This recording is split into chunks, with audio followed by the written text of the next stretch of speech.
Man, a 5-minute timer is very short, isn't it? Whew. Okay. We'll deal with it. Hello everybody. This is the first time streaming to the official 07craft channel. Which actually, I don't have any 07craft overlay here, which is probably my mistake. That's fine. That's unfortunate, Root. You'd be on one of the 2 YouTube channels. Restream doesn't differentiate. But that's okay. So, what we are doing is lowering the music a bit because it's a bit overpowering. We will keep it playing though, because it's really nice music. Let me know if it's too loud or too quiet. I'm in the process of opening our... Which one's our main client these days? Is it NRECEP? No, it's Oaks. Terrible client. Yep, the Elvard client. Don't even know if that's the right one. Yes, Dylan. Wasn't sure when you were going to start, so I thought I'd start without you. How you doing today? That's not my password. You know what I forgot to do? We're not using game capture. We're using... main display! Aha. Server's running. Excellent. Oh, that's right. I was working on this guy. Fair enough, Dylan. Good idea. This is also the wrong scene. We actually want this one. Oh, we don't need, we're not going to be using the map today. So that's fine. I'm prepared, I swear.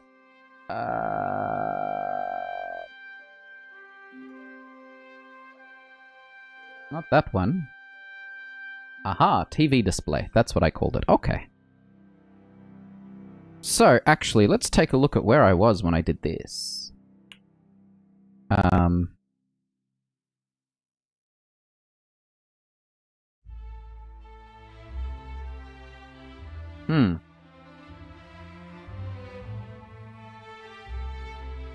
I can't see chat in game. What did I do?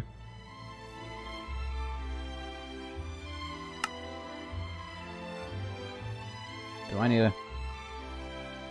Oh, I'm dumb. Shh. Wasn't me. This texture pack has some weird darkness to it. Also, my frame rate is poop.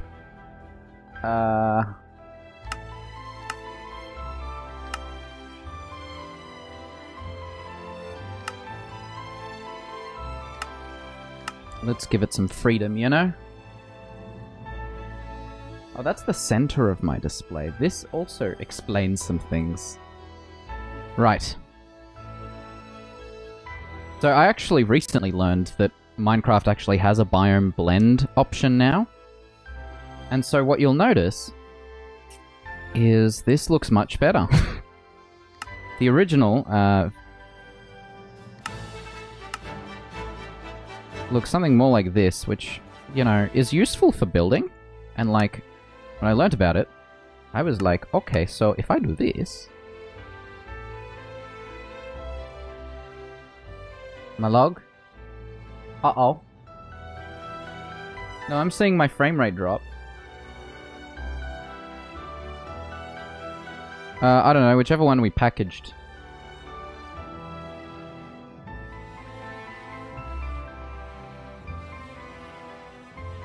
No, no buffering.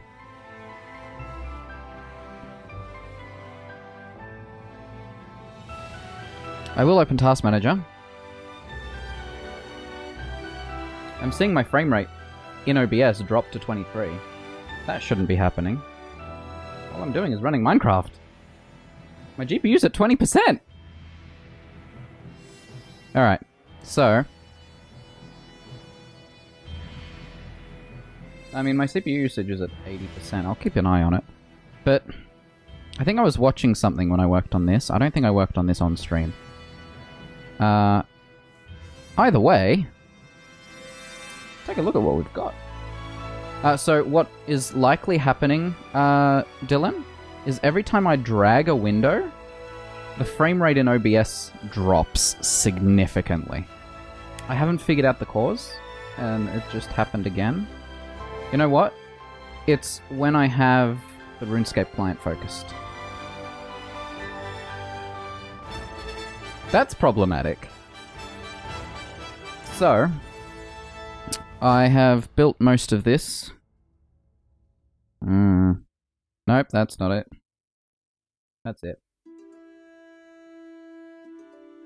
That's good. Luckily, we won't be using the RuneScape client today.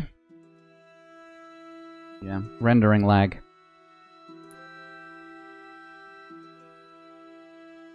Don't know what to do about that. Either way, here's what we've got at the moment. I'm going to close this. We've done that. Now, we were working... Oh yeah, these are the blocks without biome blend.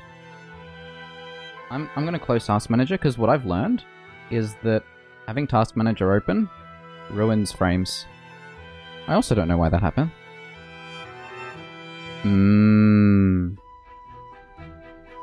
Yes, it's probably the fact that I'm using display capture. Any suggestions? Ah.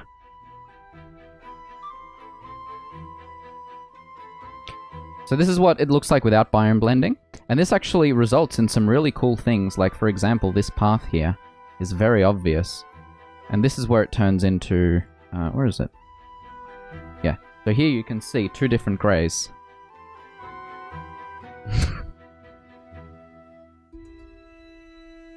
So these are blocks that I hand-placed, and these are grass blocks via the biome. And you'll notice that we've basically perfectly lined them up. And I have a grid that I drew over here to help me plan out the rest of it, because actually this path here is thicker than it's supposed to be. Whereas this, you'll notice that the biome lines up perfectly without outlines. And these kinds of things don't matter in the grand scheme of things, because, like, for example, this is a mine over here. And if I go in here, and I go into video settings, and I turn on that biome blend, now it looks like this. And it looks like RuneScape. That's good.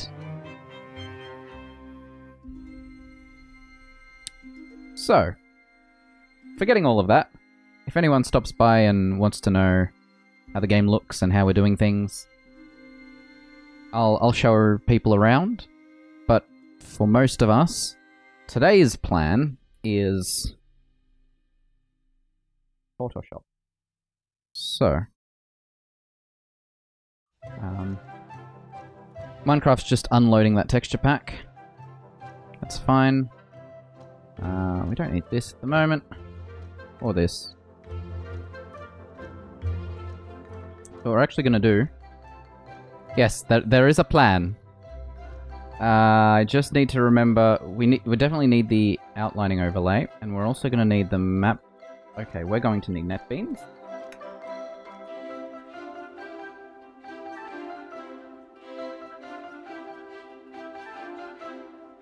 So this is what needs to happen.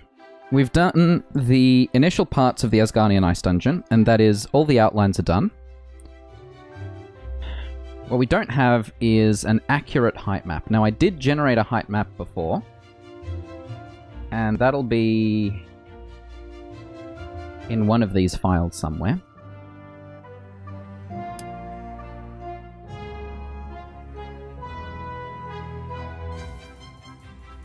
There's an essence one. I might have a plan, but I'm not organized, you know? Ice cave outline, that's the one I need. So you'll notice, this is an outline which does not contain any heights. That's part one. Part two, don't know where it is. And because of that, we actually need to generate a new height map for ourselves. Yeah, I'm watching this frame rate go to poop. 71 milliseconds to render the frame.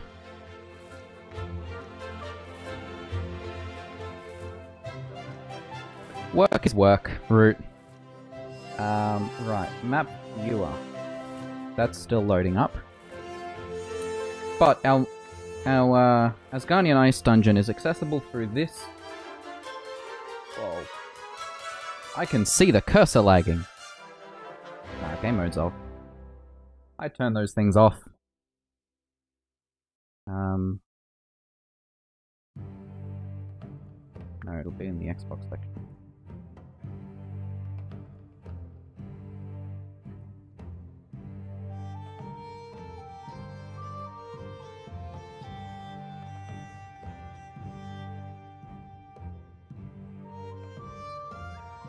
Troll Hut?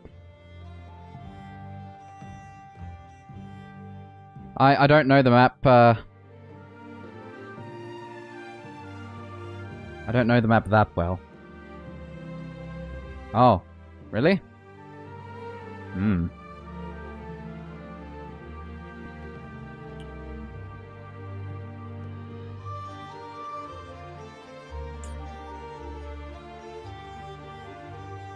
I'm just waiting for NetBeans to start up here.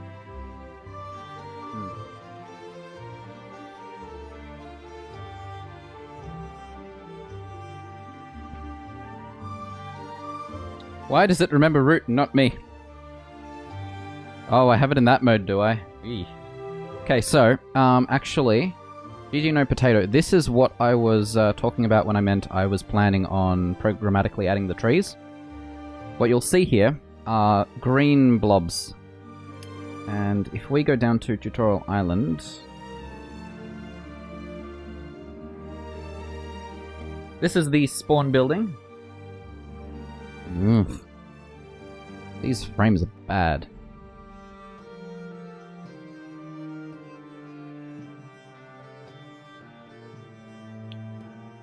This is where the tutorial building is, and these are the trees that show up there.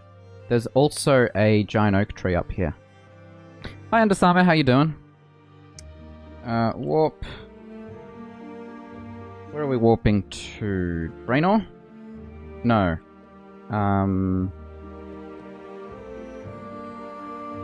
The sea place. What's it called? Port Sarum. Right, then we're just going south. Not much, just really struggling with frame rendering lag, actually. I'll show you a little trick here.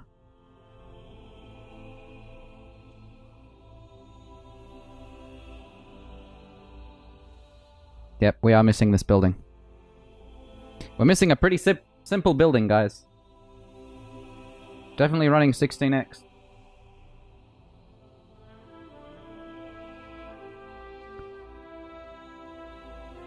Pretty much, GG. What it's gonna do is, these are the actual locations of the trees in RuneScape. The problem is, they're placed here, but their models extend out this way, so I'm doing a weird trick to kind of tell it where they need to be. But I need to correctly generate what size each of the...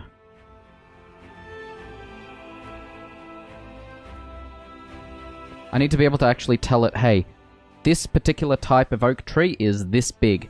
Draw up a thing this big.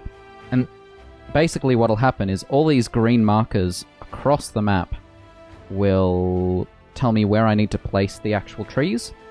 And the way we did it last time is we used a plugin called Schematica. No, a client-side mod called Schematica, which adds the ability to import a schematic, see it visually in-game without actually loading it in, and then you just right-click where the blocks need to go, and it'll do that for you.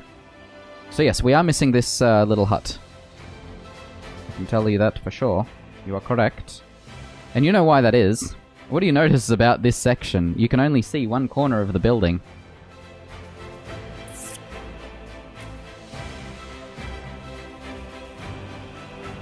We're gonna have to actually... Where's my... Yeah, see, both of these versions, which contain different font sizes, which gives us the magic trick of being able to go, oh yeah, here are some pixels that we missed. We ran into the issue where the building doesn't exist because it's so small. But what we can do is... What do we have? We have the grid, don't we? Show me the tile grid. So this was a nice little client edit that Root managed to do for us. We have a bit of Java experience, you know? And Osama, it's going slowly. Not a lot of progress made recently, but that's what we're here to fix today. So this building is... These walls are on the outside. These walls are on the outside. These walls are on the outside, but the front wall is on the inside. Okay.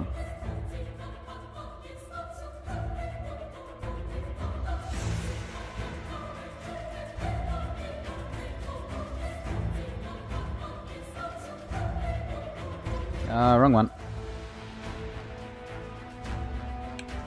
There we go.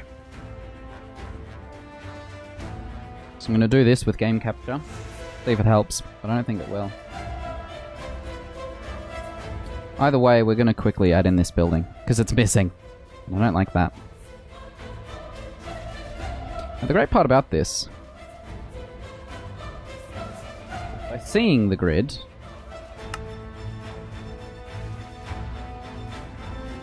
nope, not Al-Kharid. Warp, Port, Baron. Yep, this isn't textured.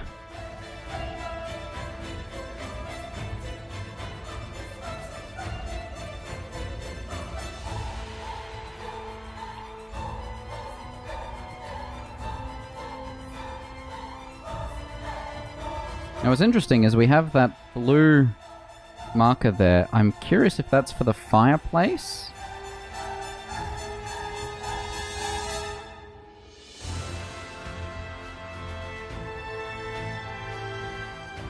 I'm actually not sure what that... Or did you put that there? No, actually you wouldn't have build permission. Where did that come from? That's okay. What we do know is our entry to the Asgarnian Ice Dungeon is here somewhere. I wonder who put it there.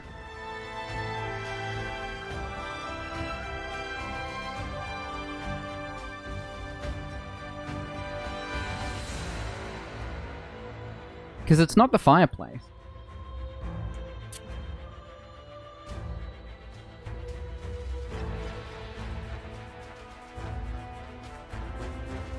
I'll have to build it off another building.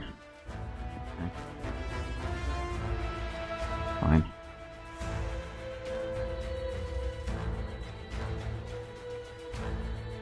It looks like I can't escape the frame drops, so we'll just continue using display capture.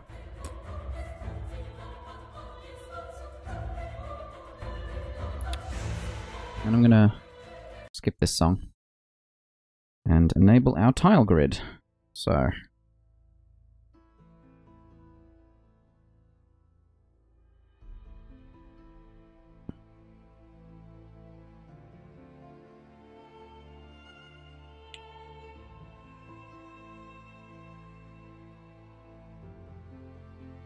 this wall is outside, meaning our tile grid goes like this.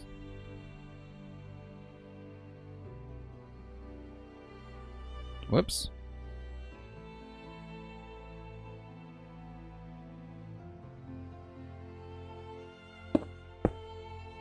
Pretty much. That's what I'm gonna do.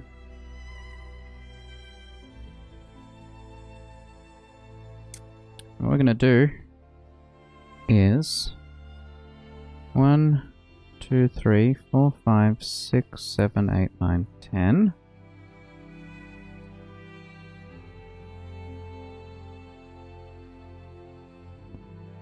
11, 12, 13, 14, 15, 16, 17, 18, 19, 20.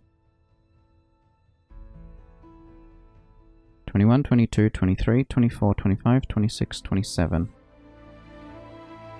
27. Okay. Oh.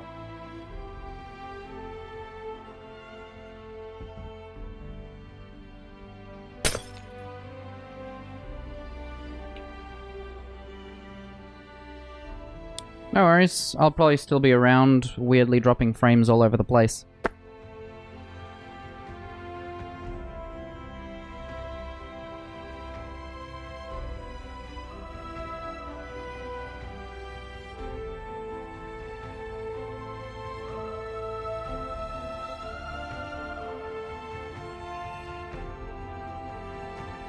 Okay. 1, 2, 3, 4, 5, 6, 7, 8, 9, 10, 11, 12, 13, 14, 15, 16, 17, 18, 19, 20, 21, 22, 23, 24, 25, 26, 27. This one right here. You are what I'm standing on. Meaning, our wall goes right here.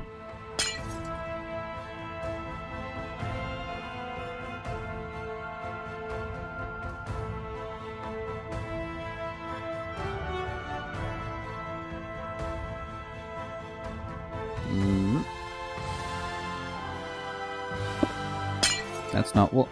There we go. For you... Oh, not auto jump. Go away. So you there. You there. I need red wool.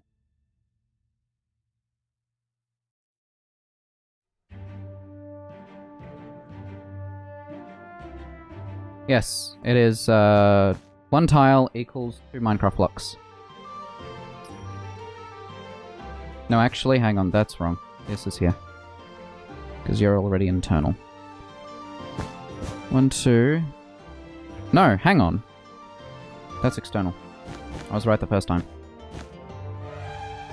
I need to trust my gut.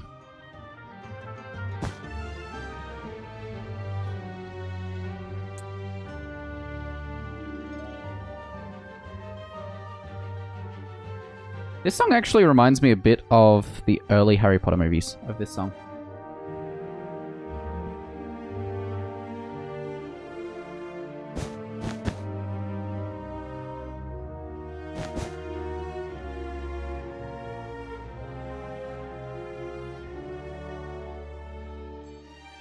This middle bit would have a window. 1, 2... And then the back wall is external, so this goes here.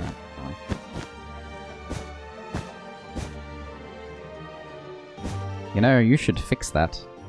I don't know where this comes from. Don't know.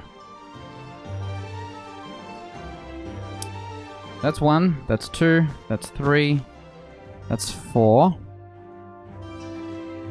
And you are external. So...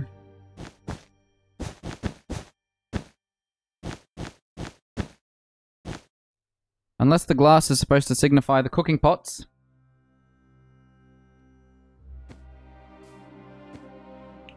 I need to turn off the auto jump because whoever decided that was a good idea should be fired.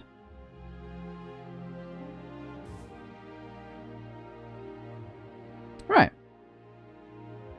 That's where that building goes.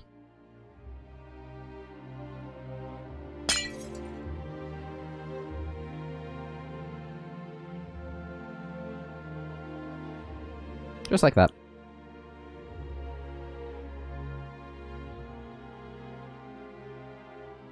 And it has windows. Here. And... here. And here.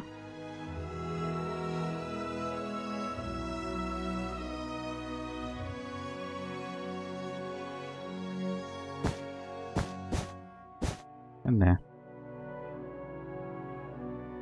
And one on the opposite side too. Okay. There we go. Missing building planned out. If you find any more, let me know. Okay. So our map viewer right now is not particularly helpful. Because it's not really a map. We need map viewport.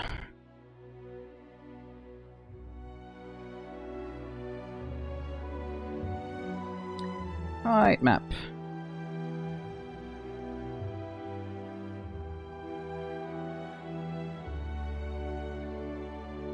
Apparently there was a division by 0 in my code.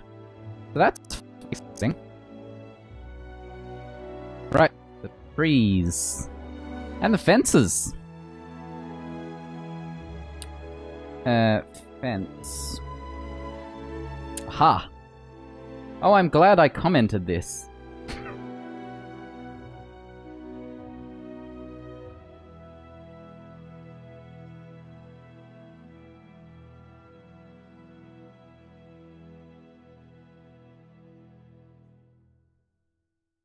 What I'm doing over here is not that.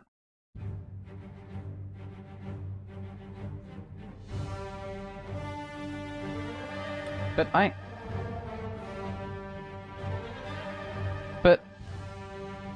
the tree section is commented out.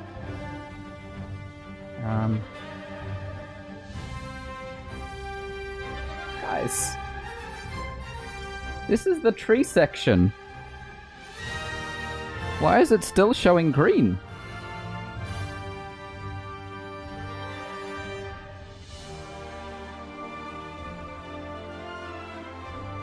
Why is this commented out here? What? No. Where are you going?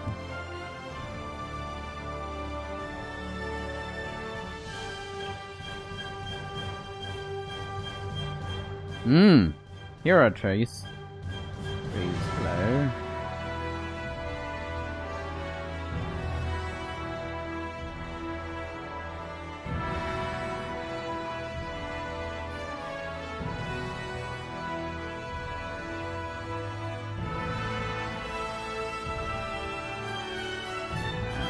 Close this now. Oh, actually,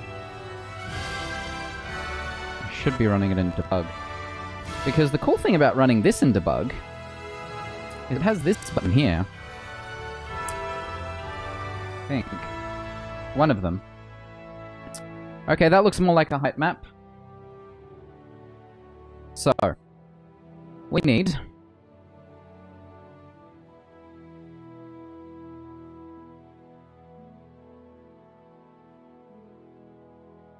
our text file,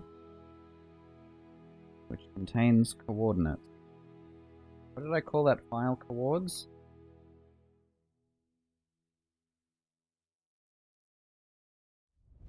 Teleports and coords.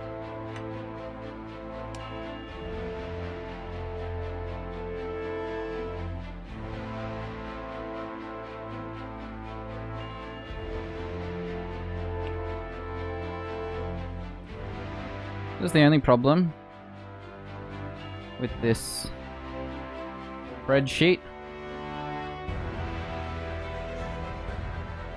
It doesn't have everything.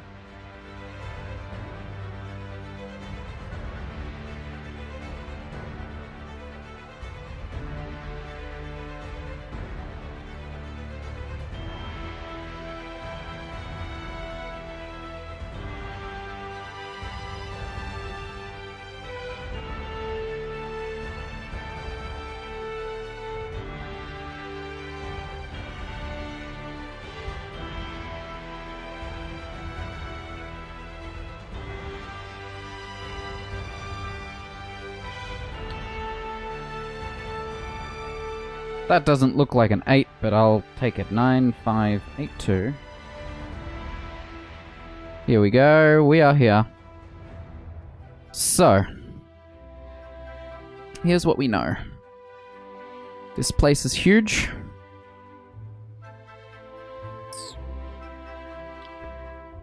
And we need...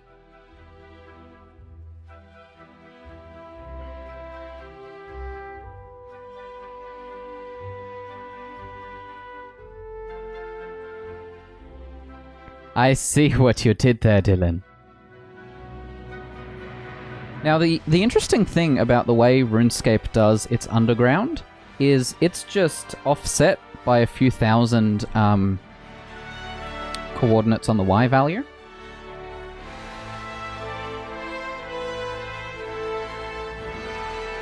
Meaning all we have to do is go up. And as you can see, we are now in the undergrounds. And what we're looking for is at 3,000 48.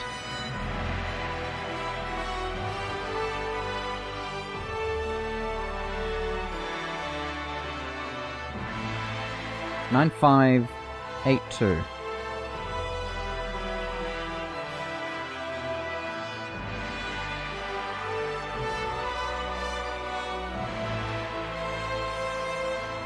Meaning we're looking around here.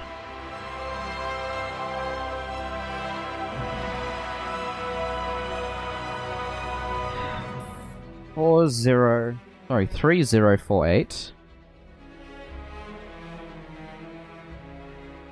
3048 is here. 9582. 3048. Okay, so I teleported to this position where my cursor is right now. But we know where we are, we know where we need to be, and we know what we're doing. So, we also know that this Asgarnian Ice Dungeon is huge, and we can confirm that by looking at this picture here. This picture here, I would like to open in a... I hate this. Right.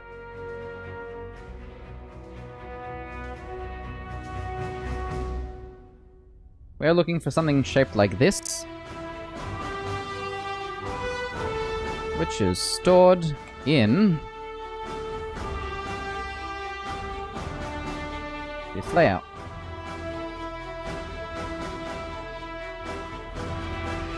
Right? So we know what this looks like. And we know where we are in here. Now, the cool thing about this is because I'm running in here, and because I'm running in debug mode, this fancy button NetBeans has, apply code changes. I'm going to perform a magic trick here.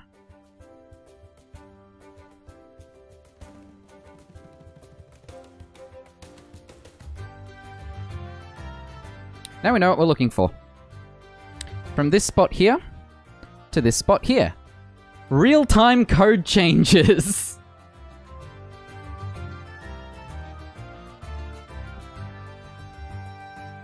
So that means we know where this is.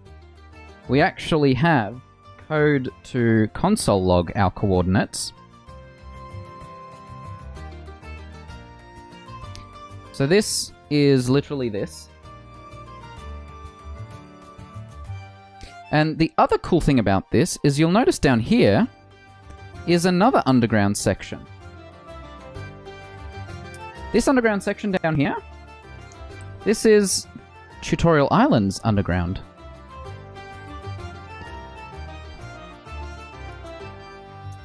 So it is literally as simple as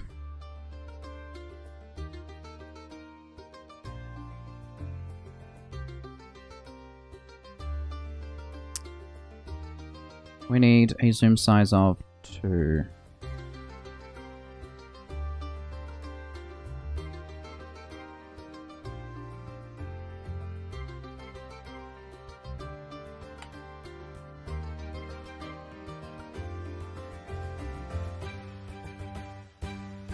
Code hot swapping is a lot of fun. My restream chat just reconnected. This one seems to be fine, but the netbook lost connection for a sec. So all we need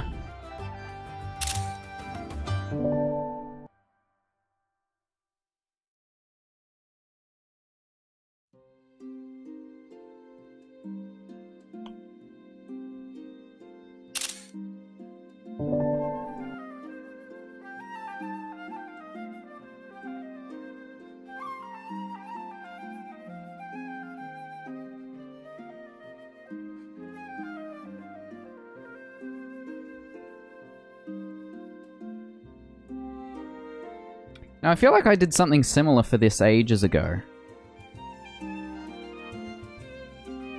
As you can see, each tile is 2 blocks. Because this here is the underground in Rainer Village.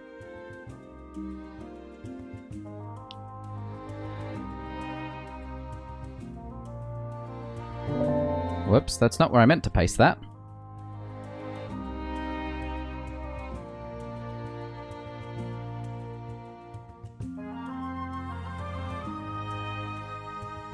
The weirdest part about this section of the map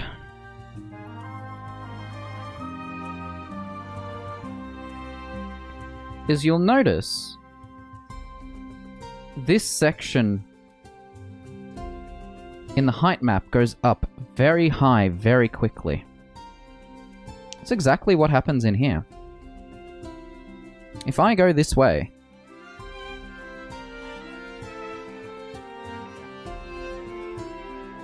so we are now at the neck. This part here.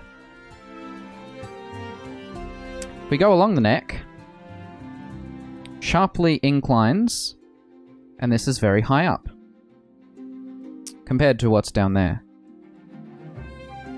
Then if we go down here,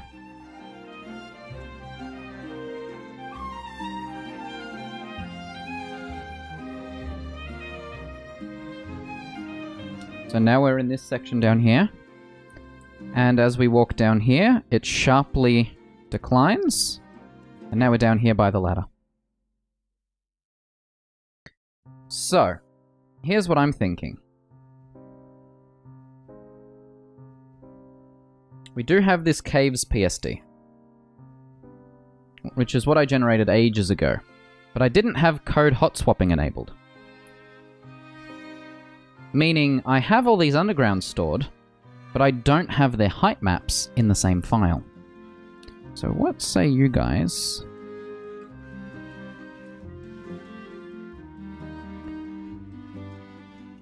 We generate new stuff here.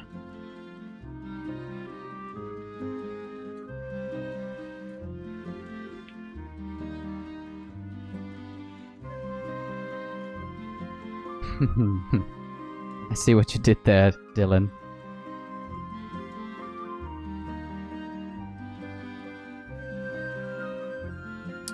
What we actually need is our caves file.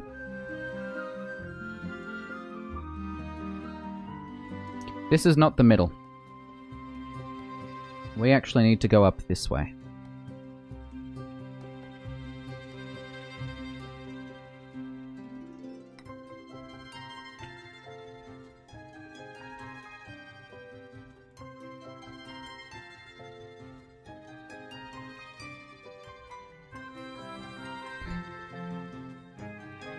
Fair enough.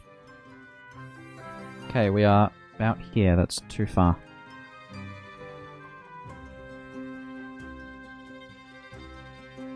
Yep, so we are about here now. Center-ish.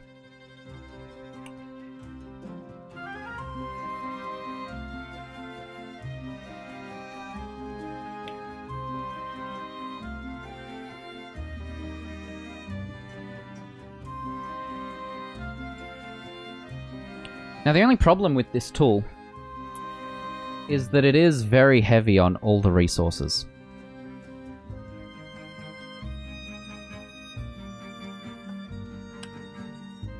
So now that we've zoomed out this far, it's really not happy with me. But actually we need to move further up to the top left, because what's happened here is... So it actually goes from the top left coordinate.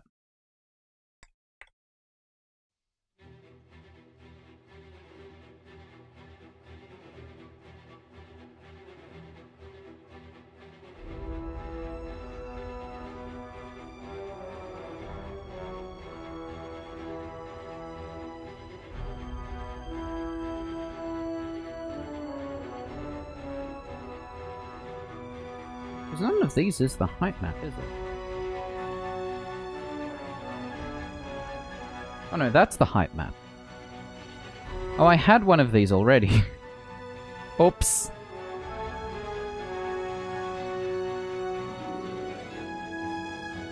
Alright. Screw it then. I've already got it. Let's rename this one to Heightmap then.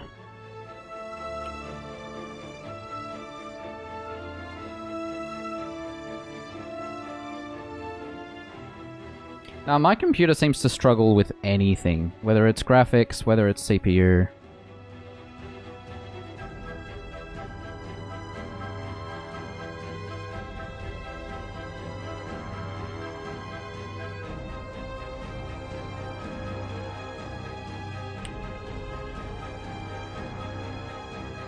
Cool.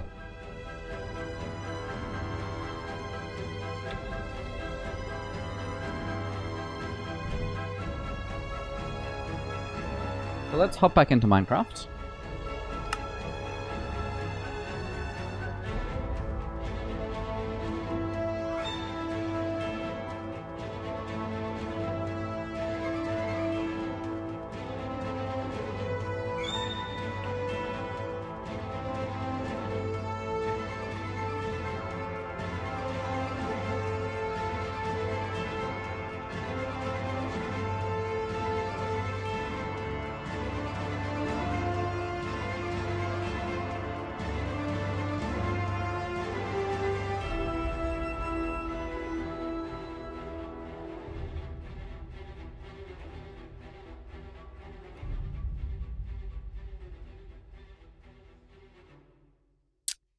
Which way was it, guys? I feel like it was this way. Was it this way?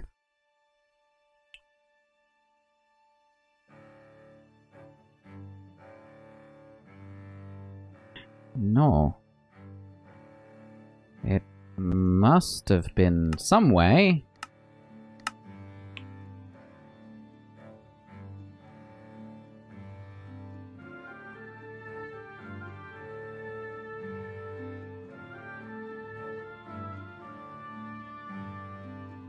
Yes, it was this way. Whew! So I don't know how it happened, but we have a line of one biome over here.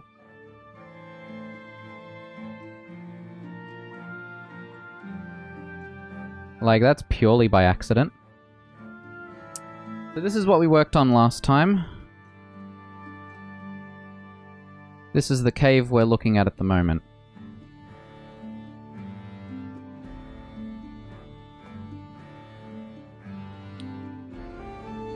And we need to drop a height map on this.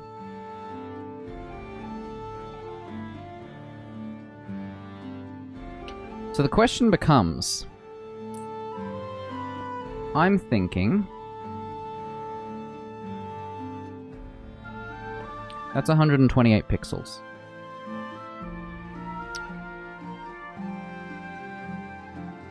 That's to the bottom of this section here.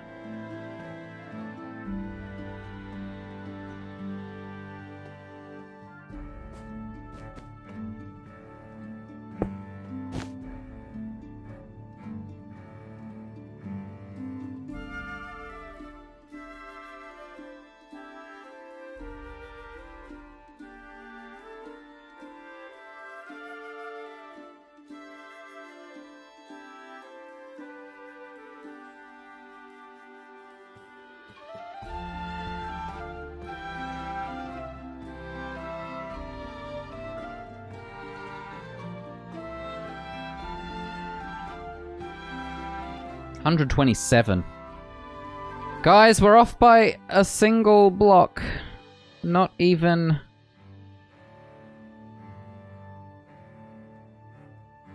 That's problematic.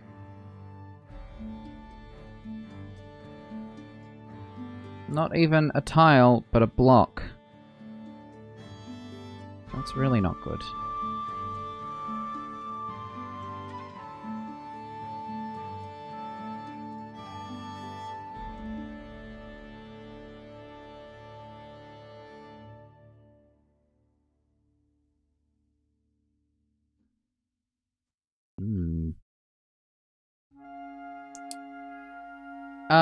We haven't run into that issue yet, Dylan. But I'm running into a different issue right now. Fly speed 0.3.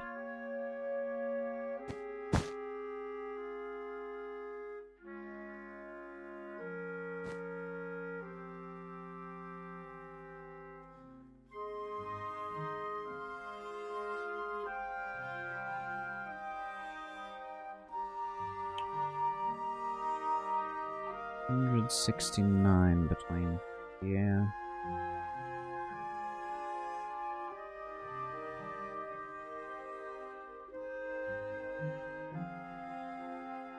My measurements are off somewhere. And off by one error.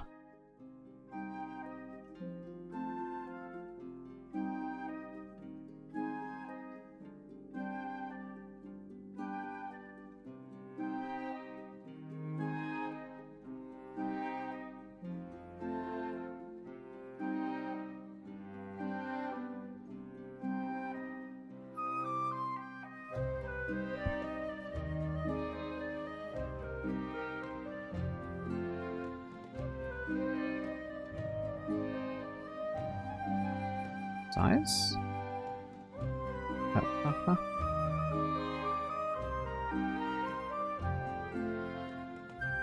170.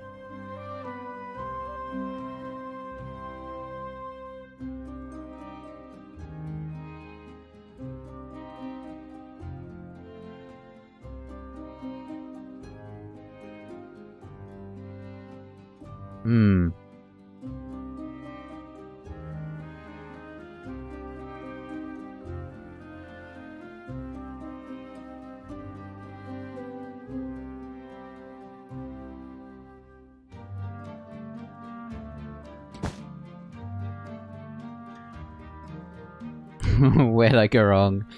Yep, the 2-hour episode for sure. So from that outer to here. 170. Okay, no, we're good. From here to here is 170. That's fine. Then...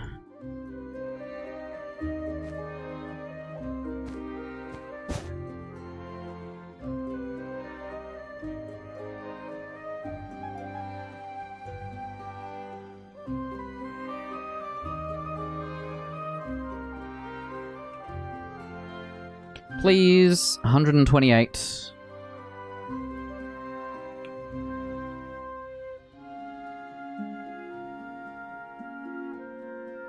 Okay, 128, we're fine.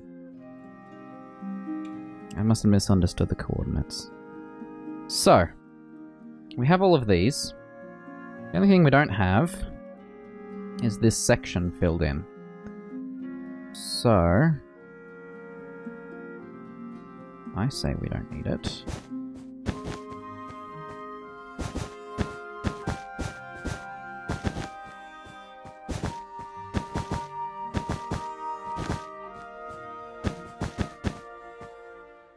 Are you just purple wool?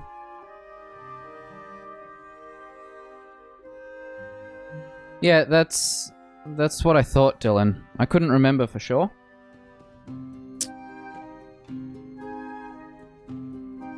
Okay, so if Minecraft has focus, my hotkeys don't work. I don't know if that's because Minecraft's frozen.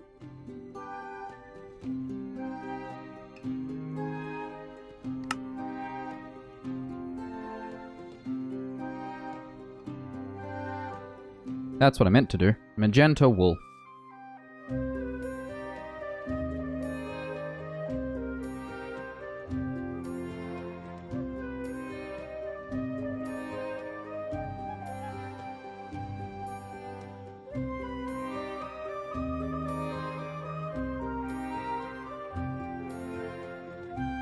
Yes, this is actually...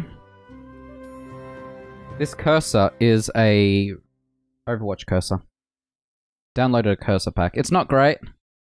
It's very pixelated, and actually this one's blurry.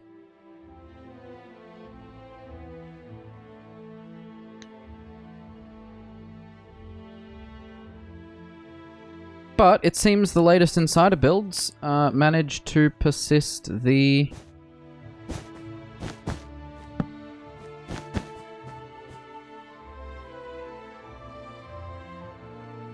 I like the default cursor very much.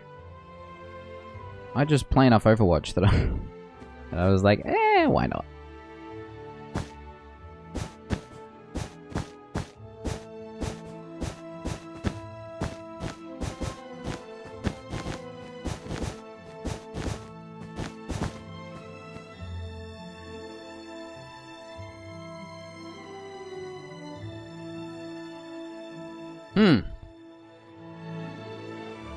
Guess what I don't have installed?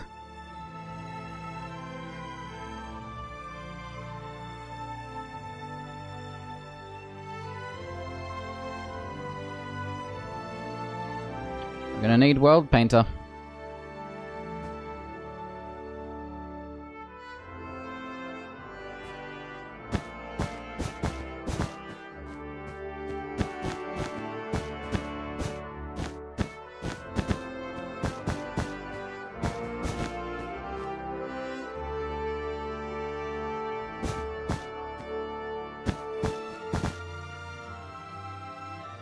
See you, Root. Have fun at work.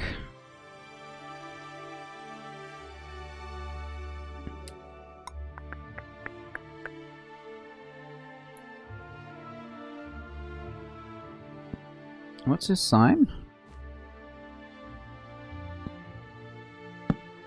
We no longer need that because we got all the walls.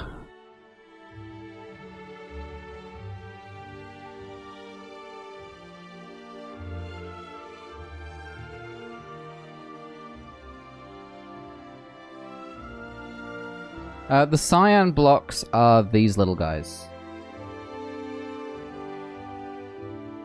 And that usually means that when we fill in the corner, it'll be something like this.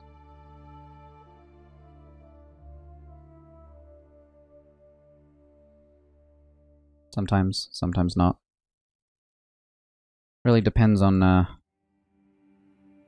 how the in-game is set up.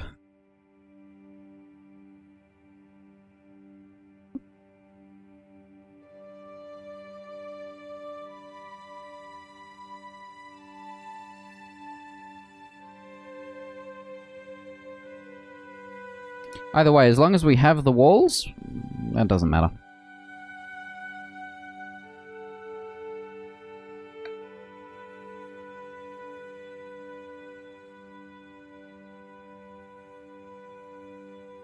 But what we know for sure is height map wise, we only need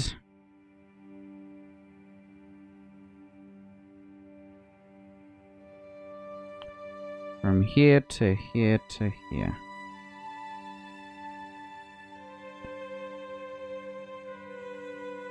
As long as this edge, and this edge, and this edge all come in properly, we will be fine. Just gotta make sure I'm on the right outline layer.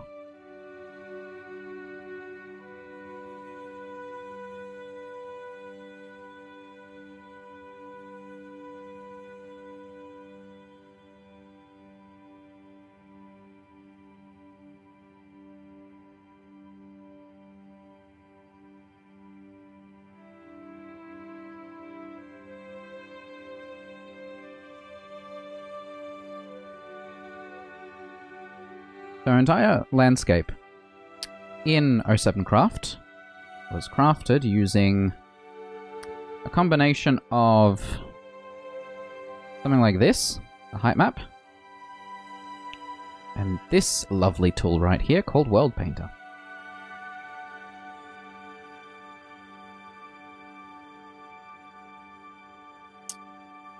Has this very nice option right here.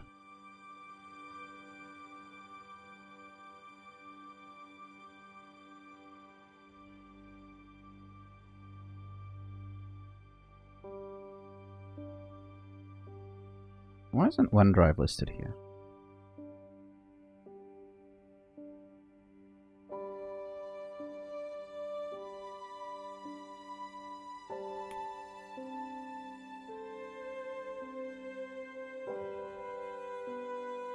Oh, no, I need to export as a PNG. There we go.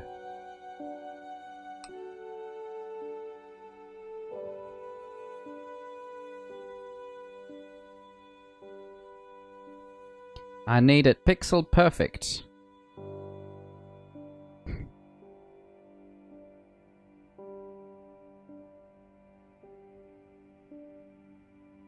Wait, are you in? Yeah, you're the wrong one. I need OneDrive.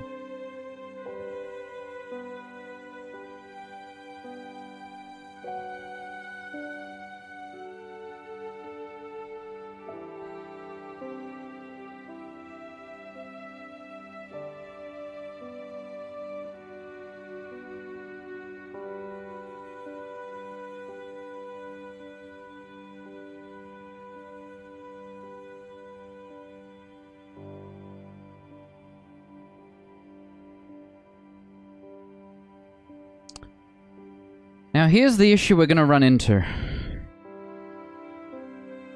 And I knew this was gonna happen. I don't remember what vertical scale I used for this.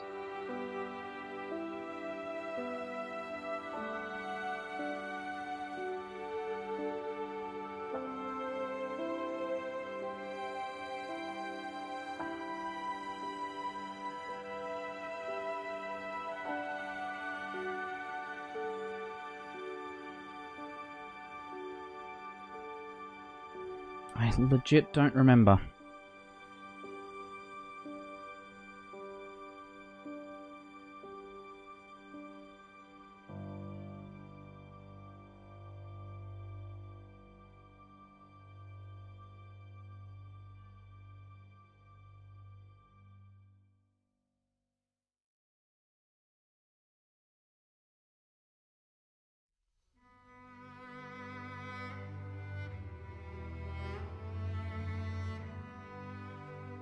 You'll also notice this says lowest value is 0 and the highest value is 0.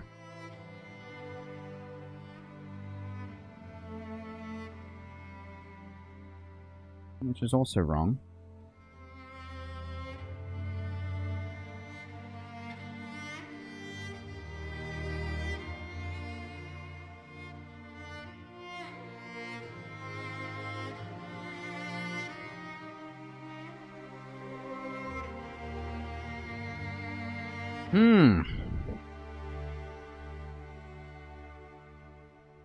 Do I have it wrong? No.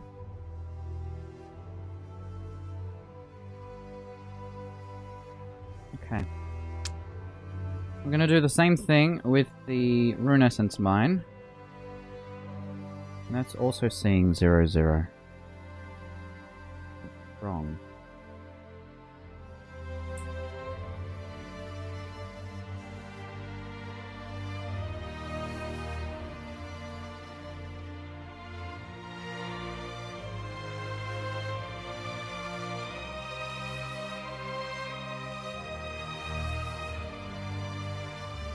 I remember having to tweak something here for it to pick it up properly.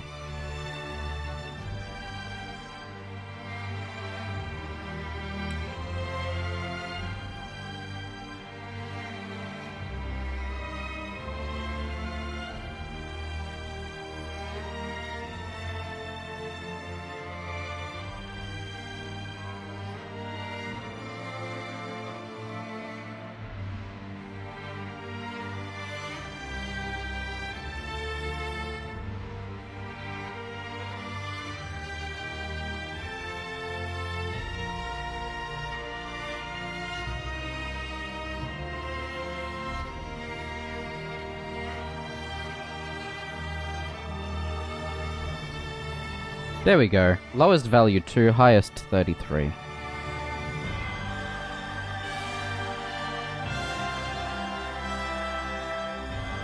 That's a little more accurate.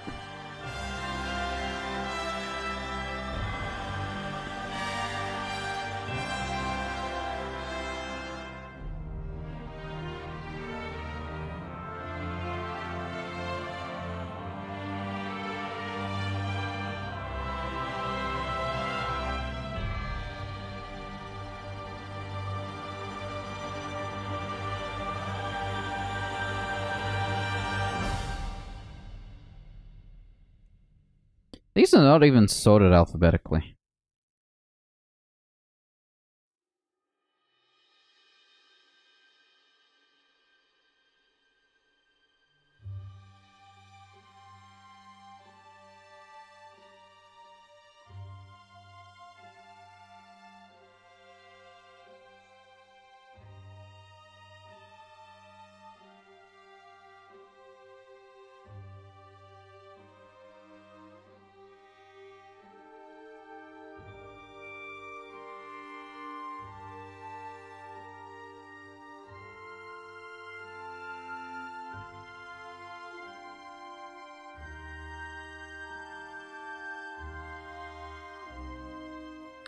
Generated 8 million blocks.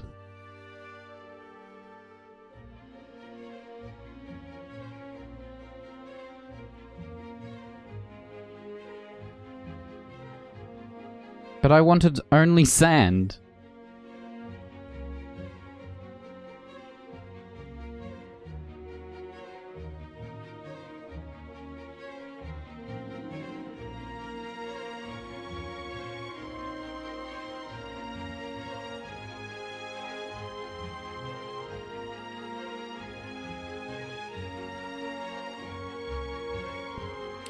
Question becomes, if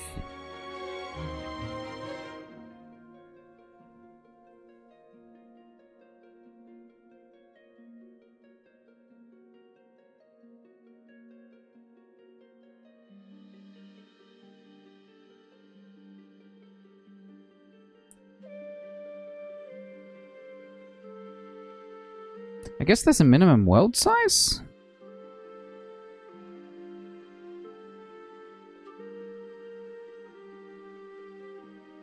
Oh well.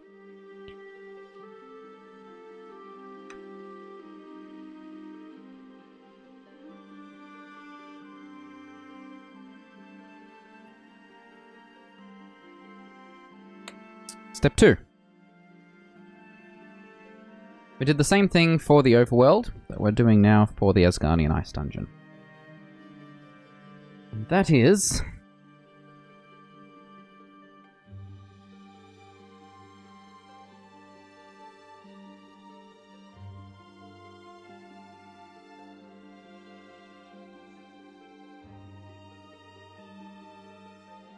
It didn't export it? Oh, I put it in files, not documents.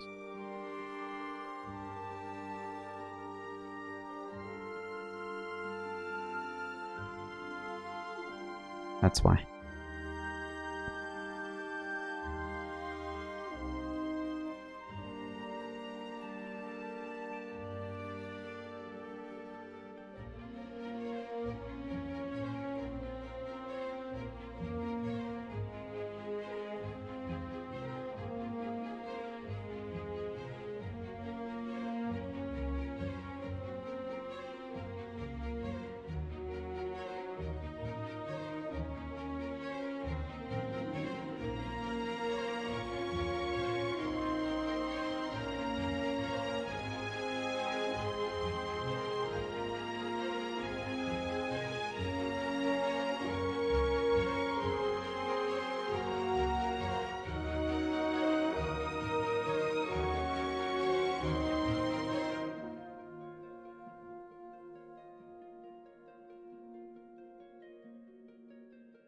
Okay.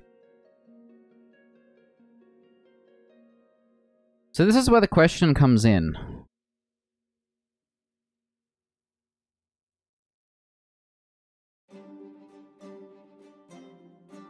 Whoops. What did I do? Oh.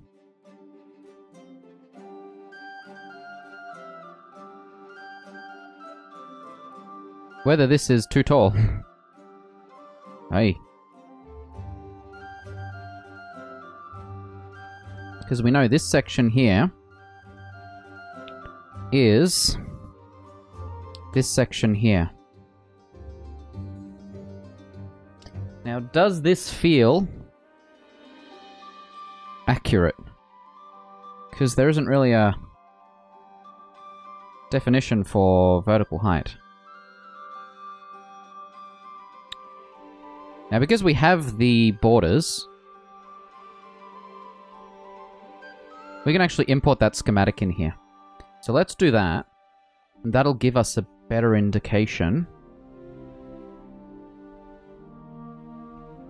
of what this is supposed to look like.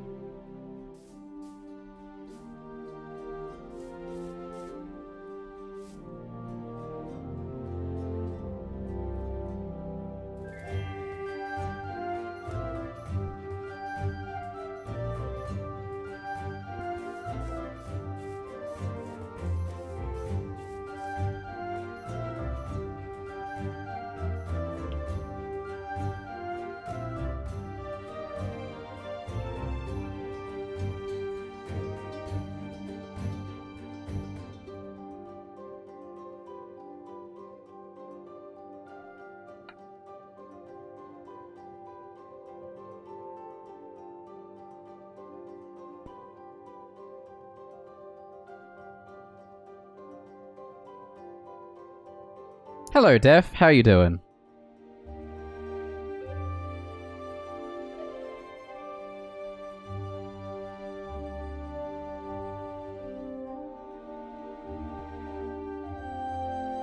This is what we're currently working on. The Asgarnian Ice Dungeon. Trying to get this slope accurate. This is imported from the height map. So if I pull this up, then this section here is this section here. And there is definitely supposed to be a slope here. And it's a bit obnoxious over here. So the question becomes, do we want to kind of flatten it out a bit?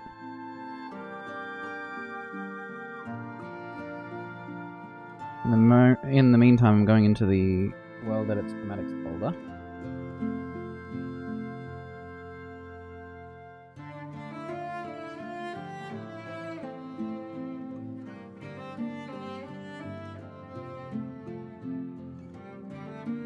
I'm good. It's a productive day so far.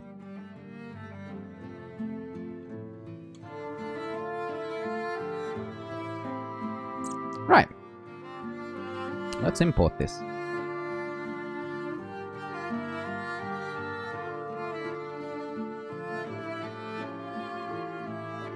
I apologize for the dodgy frame rate that seems to be happening. I've dropped 16,300 frames, which is about 12%. But that is just my... probably my CPU actually not passing stuff to VRAM properly. Right, snippets. Asgarnian Ice Dungeon. I need a schematic, and it is in here. What did you...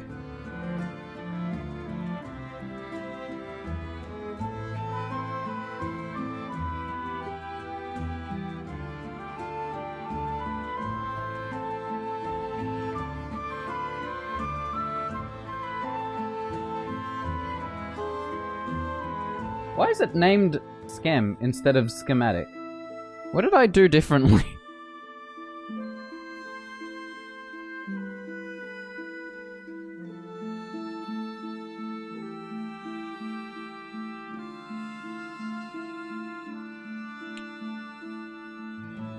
Ah, it saved it as a...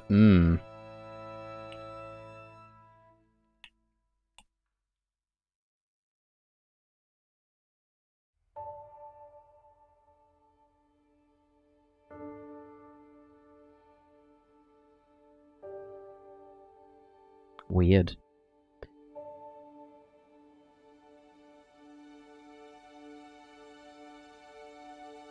What do you mean an MC Edit schematic doesn't support saving? What do you mean? Failed to write a saved clipboard. This format does not support saving. Okay, so Schem to schematic converter? Is that a thing? I've never had to do this before.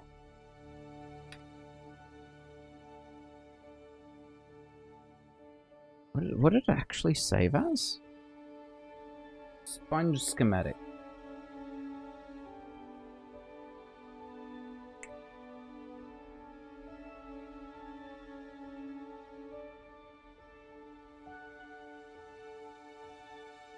World Edit has moved to the sponge schematic format.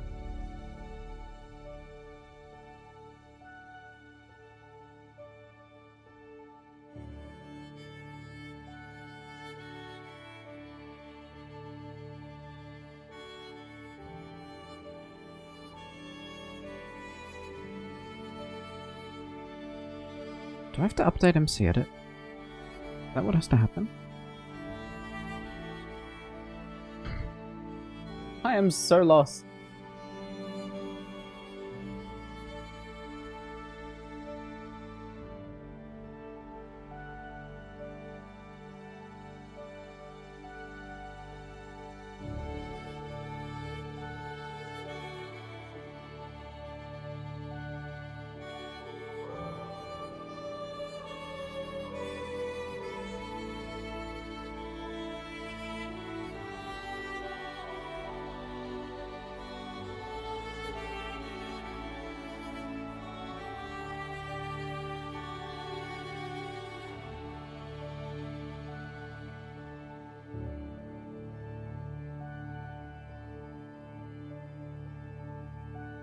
I am very confused.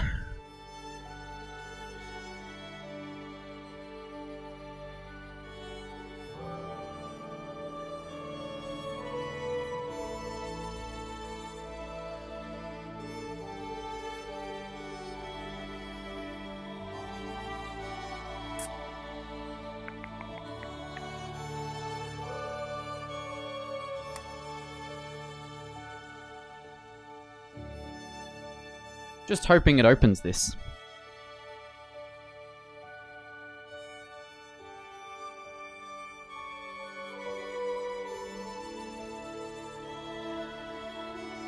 Okay, this doesn't look like MC Edit. What have they done?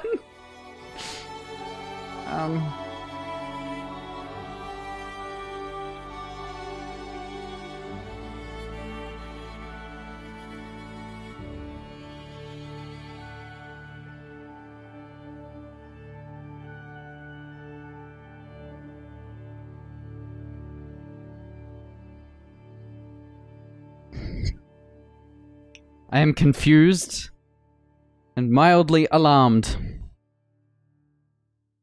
Okay, they haven't changed the controls, thank goodness.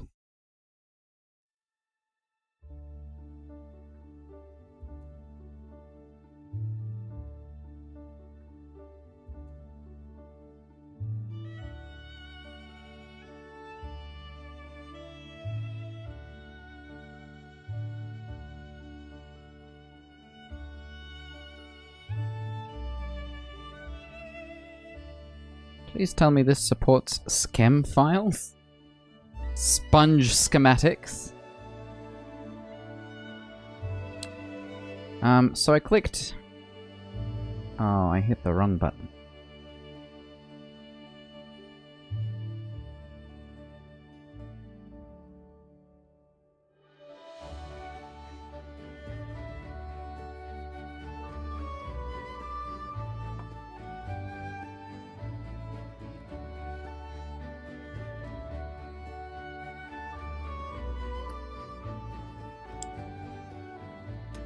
I crashed MC Edit by trying to import a schematic.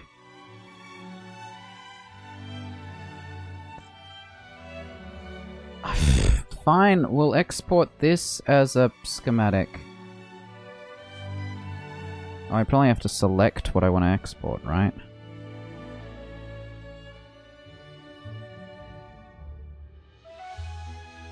I have no idea what I'm doing anymore.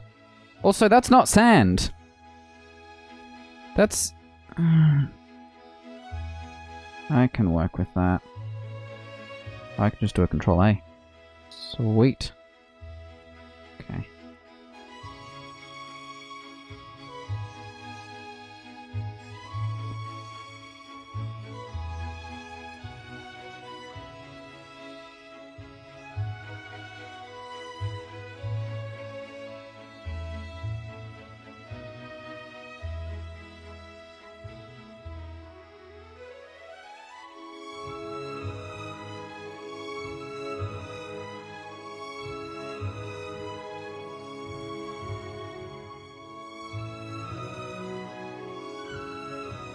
We don't need that much.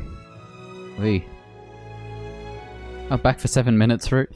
Do you remember what vertical scale we used in World Painter to generate our, landscapes? I feel like we modified it off the defaults, but I have no idea what it could have been.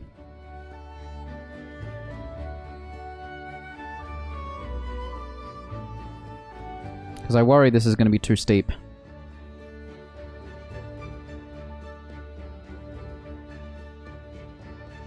Whoa! Cortana on my phone heard me. That's new.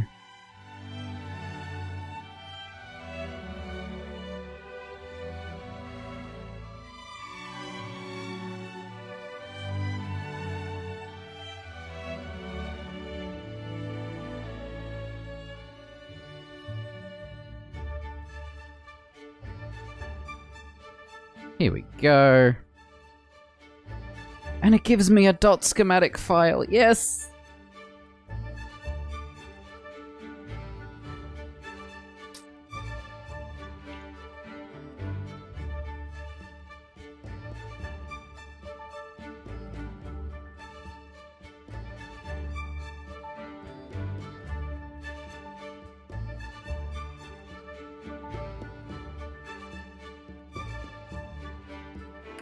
Why do these people...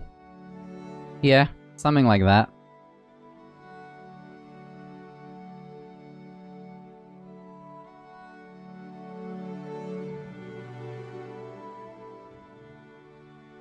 So, by the way, World Edit no longer saves .schematic files, which were MC Edit schematics. Instead, it saves sponge schematics .schem, which MC Edit does not understand. So, I can only do this in one direction.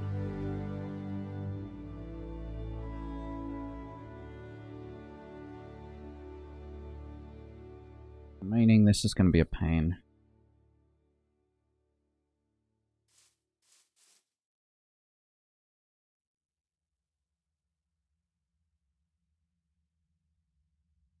Right then, guys. Moment of truth.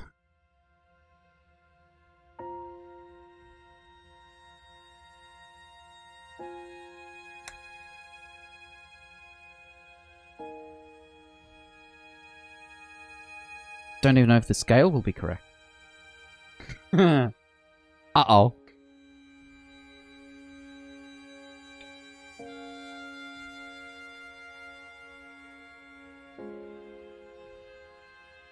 Seriously? Who doesn't install HTOP on a server? Wrong password. Ooh. Yep, I froze the server.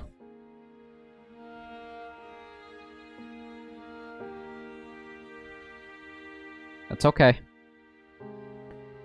You might want to run apt-get f installed to correct these. Apt-utils depends on a specific apt version, but a newer one is installed.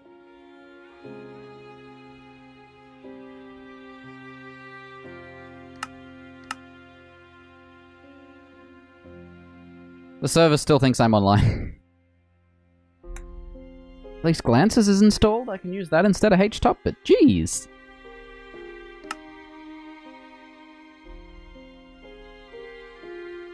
So basically we're going to wait until this CPU usage goes down.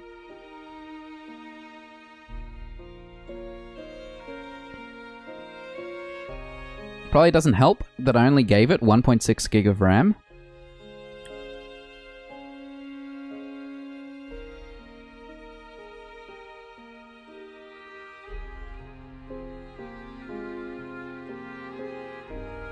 Probably could have cropped the schematic as well, technically, but now we wait, basically. Octagon's like, do more stuff like that, I think. Oi. Oi, oi, oi.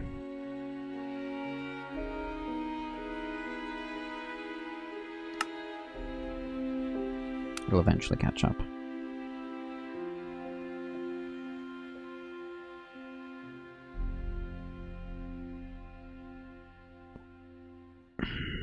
Oh! I caught up. Good timing.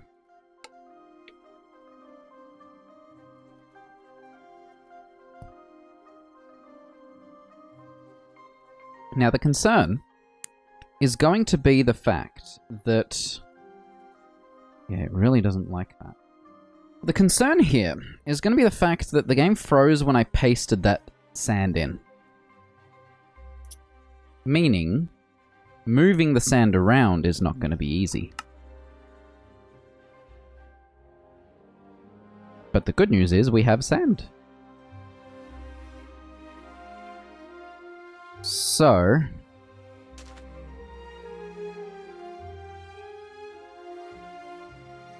do we...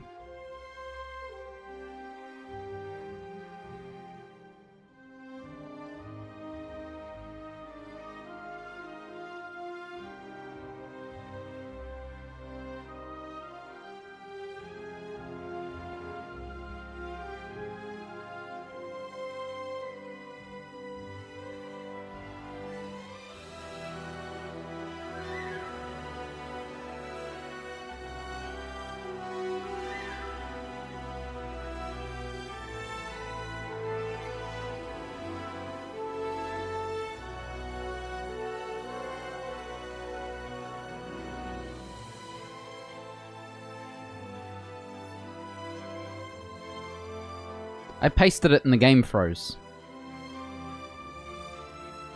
I pasted the outline.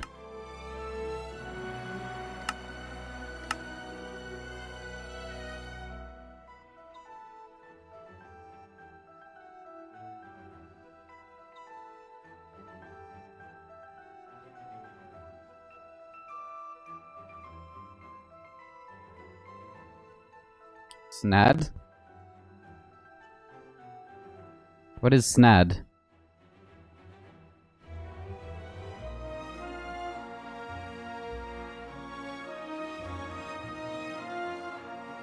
Yeah.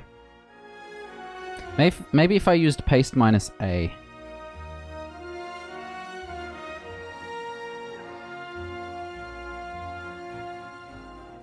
Instead of paste.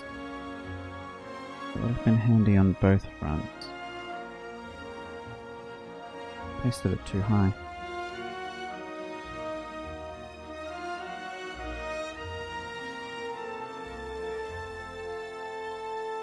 Alright, have fun.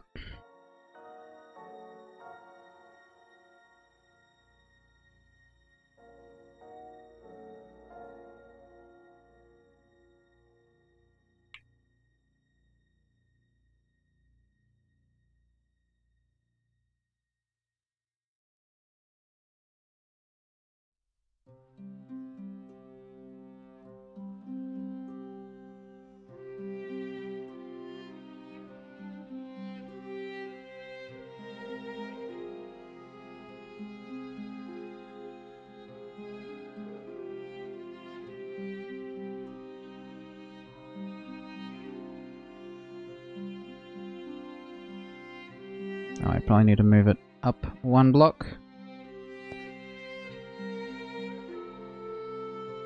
2. Maybe? Hold on.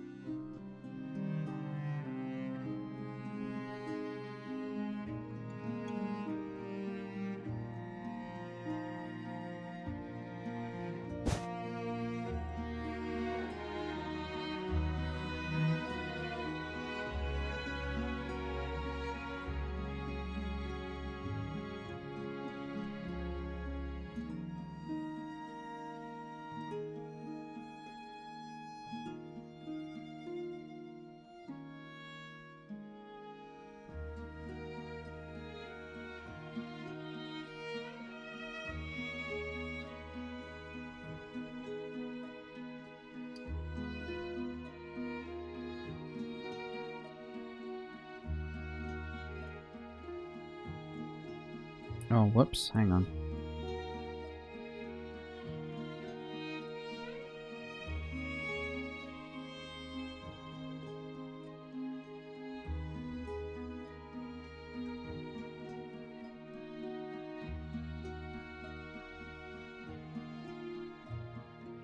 Oh no!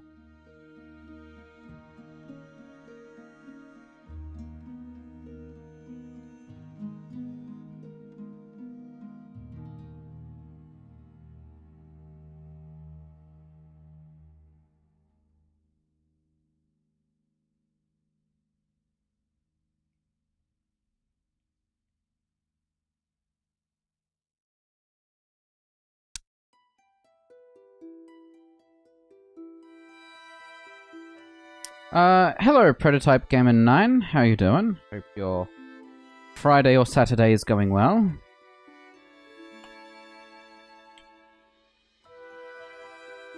Okay, that's all the edges. Good. Good.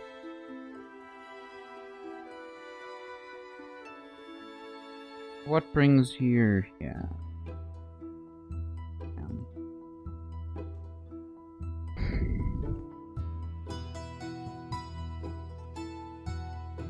I can safely move this down about 3 more blocks.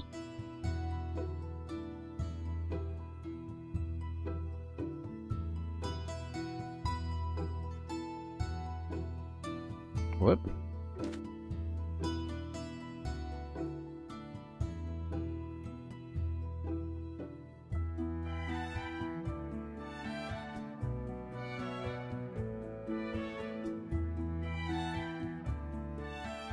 This song reminds me of, The Sims.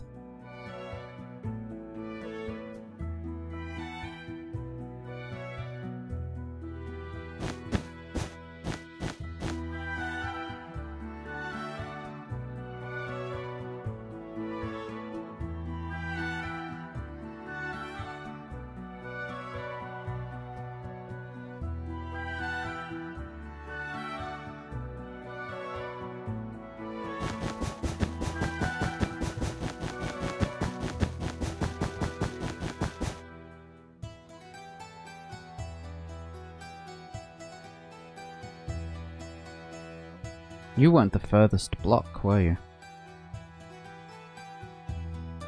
You are.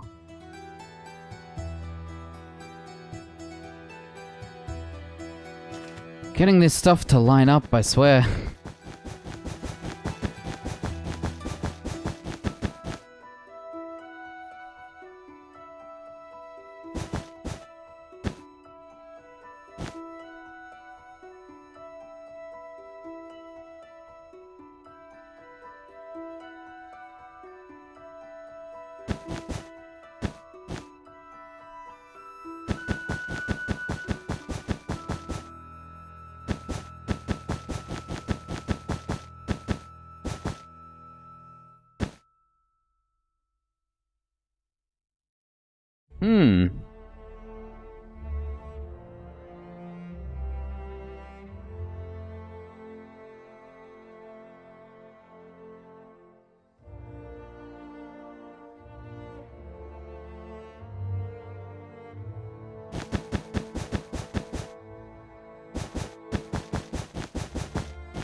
If I'm right, all I need to do is move it up 1. Yeah.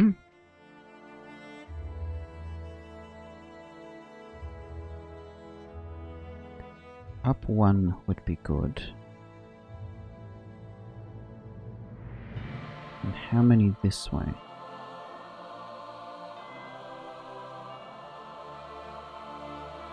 I move it 3 that way. And up 1.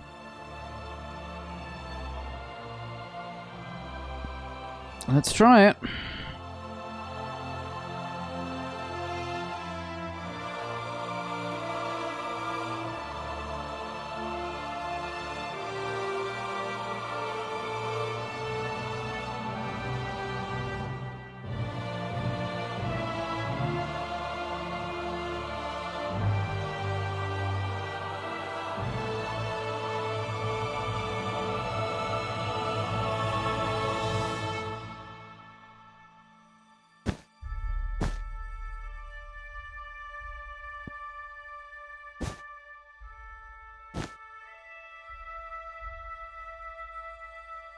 That touches that edge. That touches that edge. Fingers crossed. Yeah, it's only when Minecraft is frozen that that doesn't work. That touches that edge. And... come on. That touches that edge.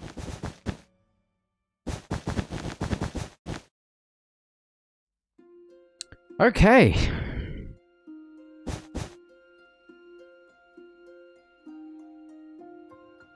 So.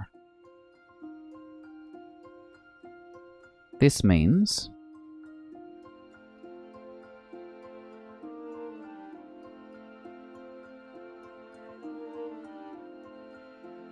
it's a very dramatic drop.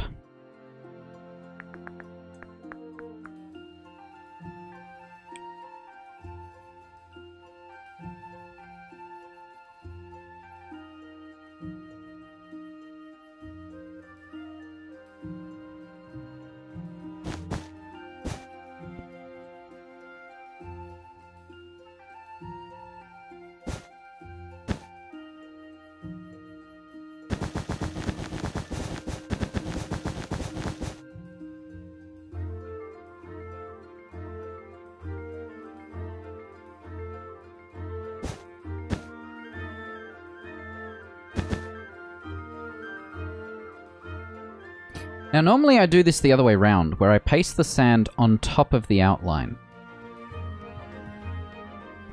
Which does save me some trouble. Because what I'm going to have to do...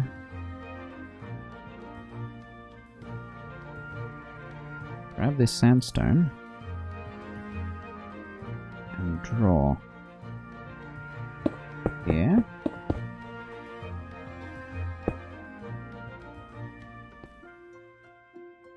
I usually do this the other way around, but this one's such a heavy piece. Oh, I do need one more. That I might as well do it the other way around and simply draw out the missing bits.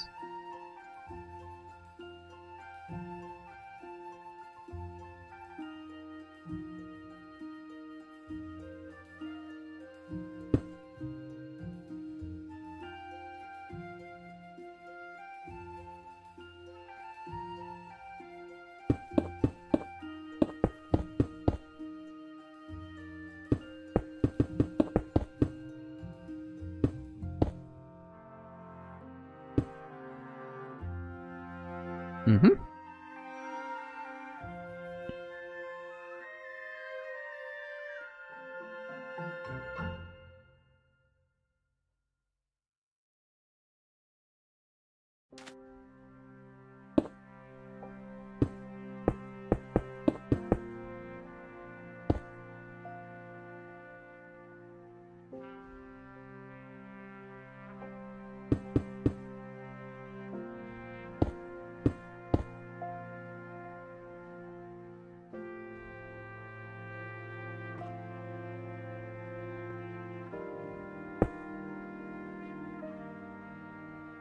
Good, good. No worries, Dylan. I do the same all the time. Welcome back.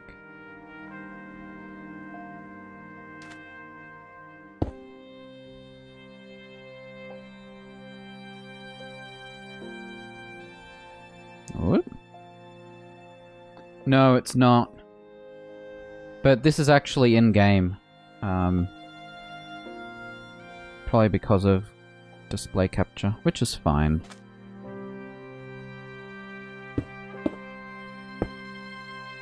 I wish I could do more about it, but I just don't know what else I can try. Okay. And one more. Like, that's actually on my end. Oh no, wait, there it goes. It just dropped to 18 in OBS. This is consistent with every time I've used display capture or played Minecraft on stream.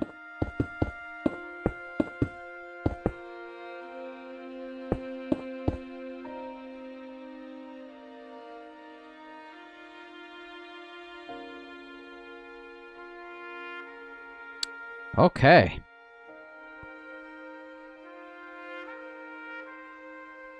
Maybe.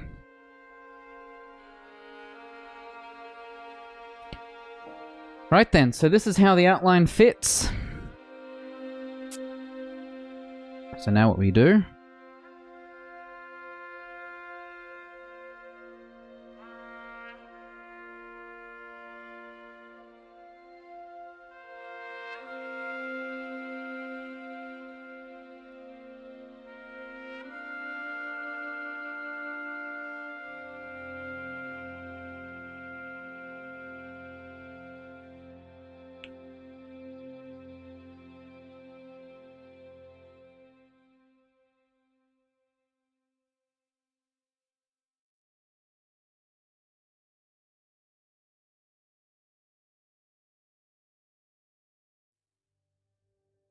Mm-hmm.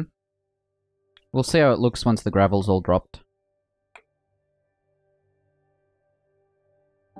Did you now? Bloused? Bloused. Welcome to the stream. Hope your day's going well. Let me, save a warp here.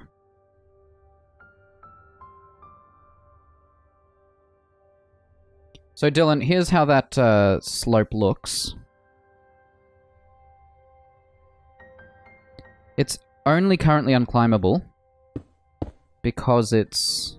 like, I can do something like this on certain parts.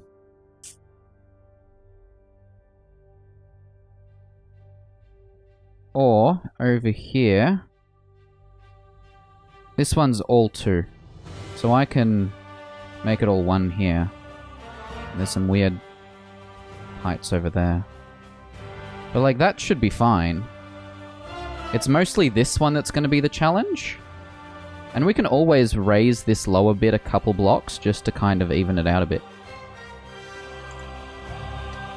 Bloust, what version of RuneScape was your Varrock based on? Here's ours. The trickiest part was because the GE was added in late 2007, it's very hard to get versions of RuneScape that are just when the GE was added. Every version of 2006 and 2007 doesn't contain it. Because it was added in like November. Oh, I didn't do the roof on this one. Yeah. With RuneScape music to go with it. I'm just in the process of... Well... Eventually it'll be a Minecraft RuneScape server. I'm actually in talks with someone who knows some people who might be able to write us some plugins. Which would be very promising. Because I've planned out most of the skills. I just need someone to develop it that has more time than I do.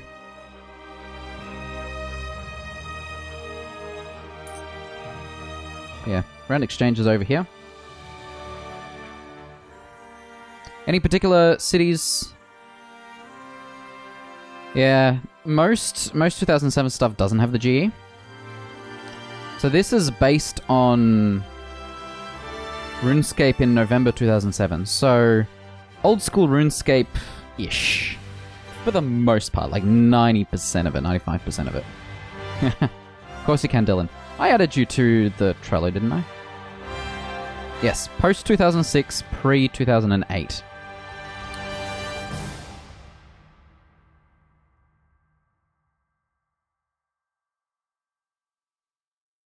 Yeah, so if you want to start adding ideas to that, on how we can implement certain skills, that'd be useful.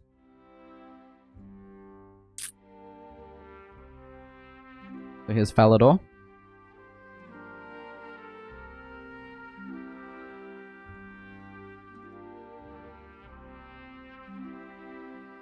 And also, go to map.07craft.com and you can actually explore this in 3D.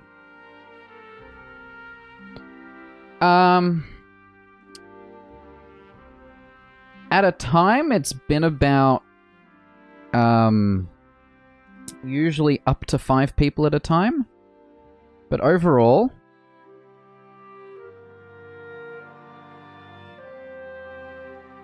it's also taken us 4 years, but only because we've been working on it on or off. It hasn't been a consistent thing, and that's been my biggest mistake in doing all of this, that I didn't... With full-time work, it made it a lot harder to work on it consistently. We even did parts of Berthorpe and Tavali, even though that's not currently part of old school free-to-play. Aylin, welcome to the stream. Yes, old school RuneScape is still worth starting to play, especially if you're either interested in the nostalgia factor or you're interested in what cool games back then. My biggest mistake is a full-time job. Exactly. Yeah. Oh, that's right. We pasted in the duel arena. We just need to make some maps. I think I worked on this last time, actually. Ooh, these didn't copy over properly. Could probably do a full map render. But I always love showing off Tutorial Island, because that's the thing that most people remember. You know, most clearly. That's Tutorial Island right there. And we actually made a modification to our texture pack, so that grass is coloured the way it's supposed to be. Oh. Don't know how I fell down there. Welcome, the Builder Girl. Hope your day's going well. So all of the landscape colors we actually copied from the game. If I were to go back to 2D here, you'll notice that the sand is in here, or there are black parts over here. And then if we open up Photoshop here, you've got the darker black parts here. You've got the sand that transitions from here. The only thing I have to fix is this browny color here. Currently shows up as green in our texture pack, which is wrong.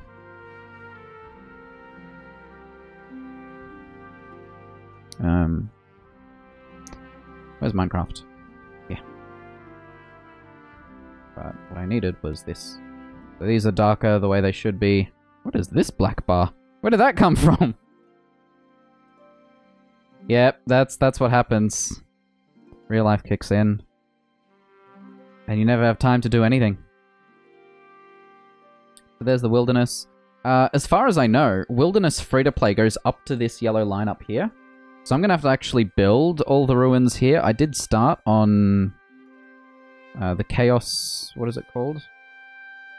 Chaos Temple over here. A couple buildings over here. Apologies for the frame rate.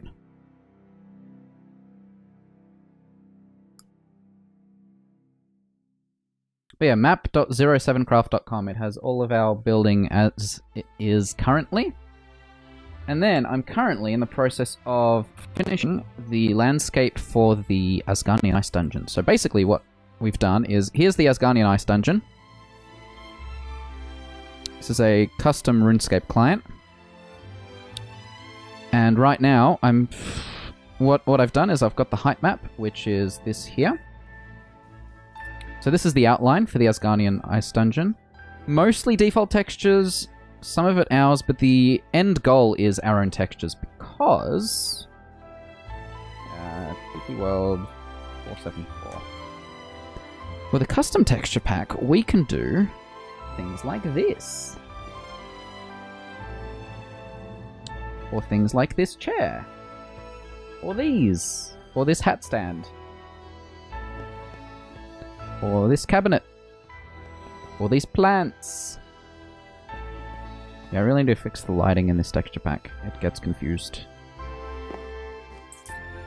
Or this sink.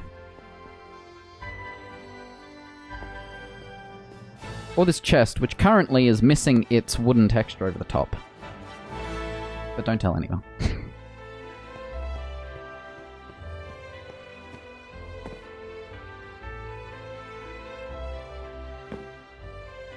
But yeah, we've got all sorts of... There's the sink. Oh yeah, and the cooking range. Let me jump over there for a sec. Cooking range, anyone? It's a bit tall, isn't it? It's on its little stand, so I might lower it.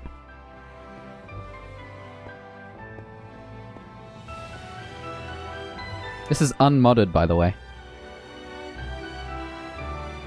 Yes, it is.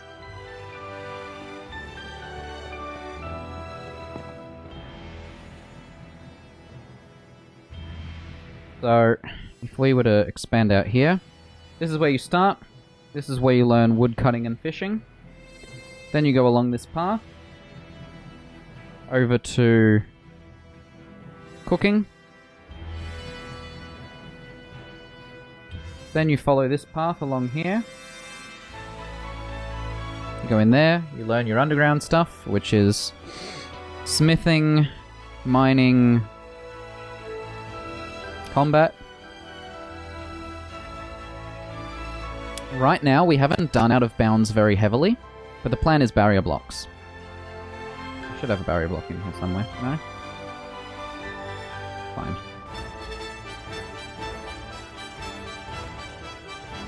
So, Minecraft has barrier blocks, which are completely invisible to a player who's in adventure mode. And basically what we'll do is we'll outline the islands with these barrier blocks. And that'll stop people from being able to go where they're not supposed to. So you can see, for example, we don't let people jump over the fences, even if technically in Minecraft, say here, you'd technically be able to jump from here to this fence post. that's going to be a lot of manual work, especially around island edges, because one of the first things we need to figure out is how best to do fishing, right? So if I were to go to a coast here... Well, actually, better yet, no. Forget coasts. I'll actually just show you. If you're learning fishing in the tutorial, you need to be able to right-click the water. But if we don't want people to jump in the water, which you can't do in RuneScape, you have to kind of go, okay, well, technically, let's say we put it there, right? Remember, if you're in adventure mode, you can't see these. They're completely invisible. Game mode, Wizard CM Adventure. There is no black outline here. And I can't hit it. Even if I'm holding a barrier block, I can't see it, but I can't walk through it. So the downside is if I have a barrier block up here that the player can't see, and the player tries to interact with the water, I need to be able to basically go through that water, to through the barrier block, to go, okay, they right-clicked on water, even though they technically can't walk there. So that's one of the little challenges where you kind of go, we still don't want them to go there, but what can we do to kind of interrupt it, yeah? And there are, like, plugins that go, oh, if you touch water, it teleports you back, right? You're not allowed to touch the water. But that doesn't feel very smooth, and it doesn't feel the way RuneScape does. Maybe. But the plan is not modded, just texture pack and data pack, which then allow you to, allow us as the, and a custom server, for sure, but the client should be vanilla, because the user simply downloads the resource pack and the data pack, which is done natively in the Minecraft client, and that's it. We don't want the challenges of, well, first you have to download this modded client, and then you have to log into that client, and all of that. It's too much effort, and to be honest, I love the idea of this being within the challenges of vanilla Minecraft, which is awesome, because you get stuff like the latest snapshot builds, where you get things like...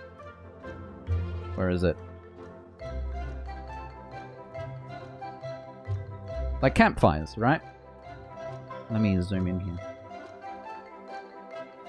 So now you get campfires, and that will work really well for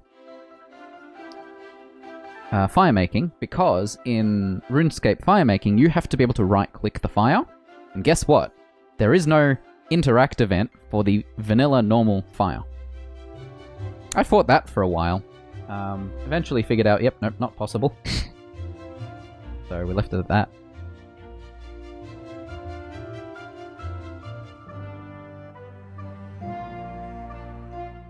Yeah, but I'm in contacts with people who might be able to help. So we'll see how that goes.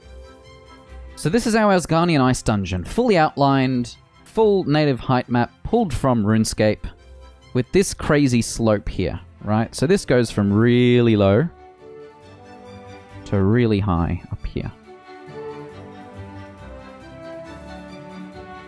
Like, that is a crazy slope. Let me just stand over there again. Right here, this slope. Straight down. Yes, we'll be using Spigot plugins. We've got a couple. PL.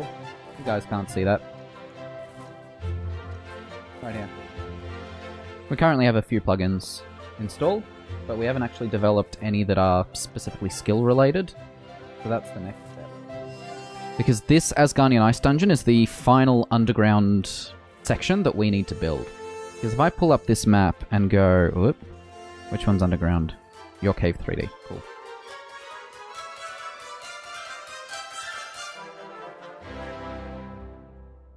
So we've got undergrounds of basically everything, right? Actually, I don't know what that's supposed to be. What is that supposed to be? I guess I need more lighting in some of these. But like, here's the Draenor sewers. You can't really see it, but that's the Draenor sewers.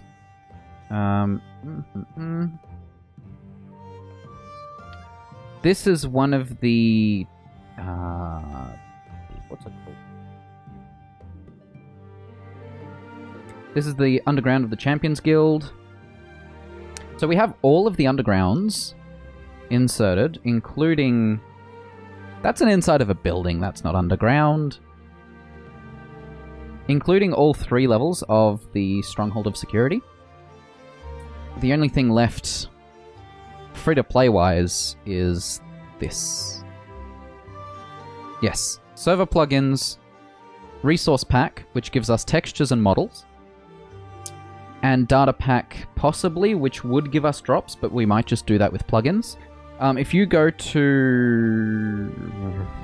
Let me see if I can find the link.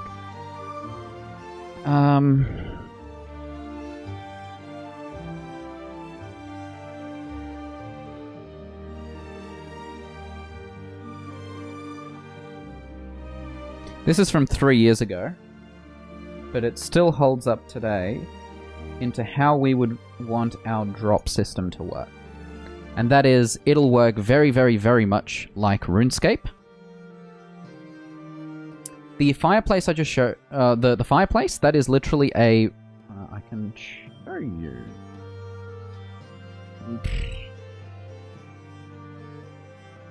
Yep, resource packs allow for custom models. A custom model can be 3x3x3 blocks visually, even though it only takes up 1 block in Minecraft.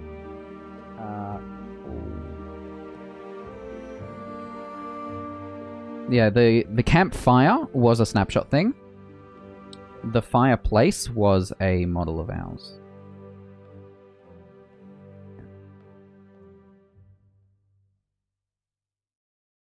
Yeah, they've allowed them since, I want to say 1.9? 1.8 or 1.9.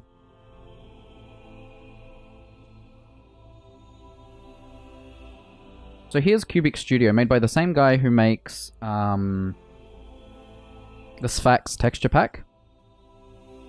But what you can do is you can go, okay, I have a object file, right? In the wilderness, there's this skeleton on the ground, right? This is a model directly from RuneScape.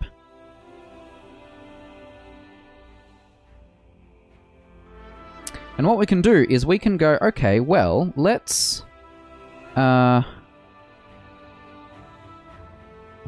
don't remember how to do this. I think because it's a mesh, we have to convert to voxels. And we go, okay, yes, this block is going to be 32 by 32, right? Well, that's not very good. Let's undo that. So actually, when we convert it, we want to keep the inside empty, and let's do 64 by 64.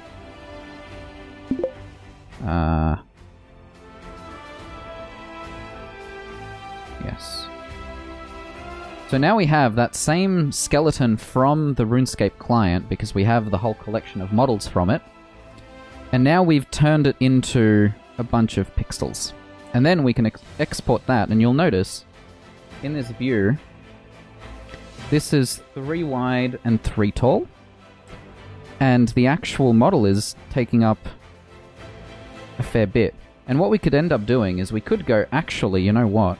We only want this skeleton to take up 2 by 2. Measurement-wise, one RuneScape tile is 4 Minecraft blocks. So if I were to... Let me put on our overlay grid here.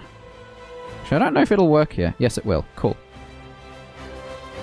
So, RuneScape works in the sense of tiles here, right? Each of these tiles, you can walk from one to the other. Each of those tiles, we've designated as being 2 Minecraft blocks by 2 Minecraft blocks. So if I were to go to spawn, for example... the world 474.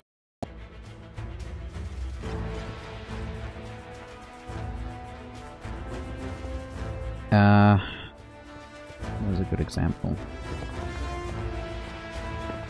Oh, I'm in the wrong game mode, that's why. So this would be 1 tile. And as long as we maintain that tile grid throughout the entire thing, the scale works really, really well. So, if I now go back... I don't like this. Let's skip it.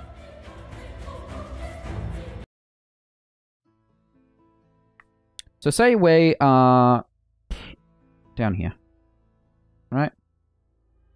This section of this corner here is literally this corner here, right? This is a 1-to-1 or a 1-to-2 scaled area. And if we now go here and we're like, okay, we need these 2 lamps, right? Well, what we know is this is 1 tile. This is 2 tiles. 3, 4.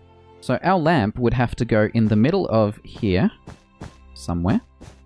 And the other lamp would have to go in the middle of here somewhere. Now, the benefit of Minecraft models being so large, I'm going to grab one of these. This is our bookcase. What you'll notice about our bookcase, let me just pop it out this way a little, is even though I'm placing 1 block, it takes up a lot more space. Meaning that while the physical block is in the middle, or in this case it would be either on this half or this half of the Minecraft blocks, so these 4 reds, this one here could be the lamp physical block. But the texture, but the model could be centered here, which is off the Minecraft grid, but it's within the RuneScape tile grid. The challenges come from, for example, the trees in Tutorial Island. There's an oak tree right next to the exit of the initial room. That tree is literally 3 tiles by 3 tiles by about 6 tiles. 3 tiles is 8 blocks. No. 6... 8... 2, 4, 6. 6 blocks. And so then you go, well, if a Minecraft model can be a maximum of 3 blocks wide, how many blocks would we need that contain portions of this model in slices of 3 by 3 by 3, and it becomes a mess. But luckily we're not worrying about that for now. Anyway, so say we have this little skeleton fella. He's actually a little too high up. Let's lower him onto the ground level.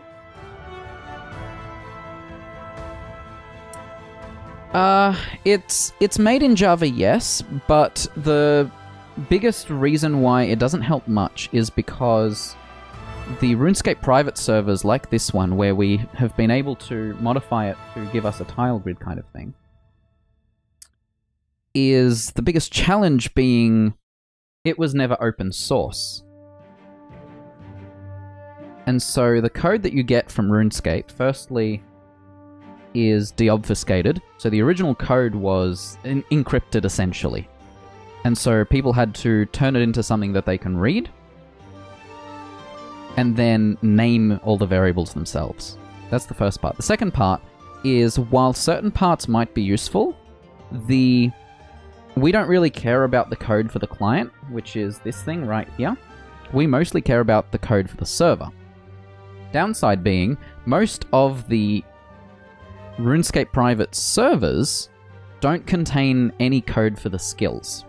Because really, you can only look at the code of the client because you have a copy of it on your computer to be able to play. You don't have a copy of the server.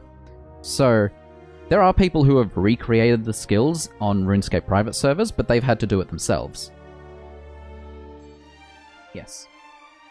And it's even more interesting as well, Counter Crisis, because when you think about how many times a game like RuneScape gets updated, say a couple times a month, or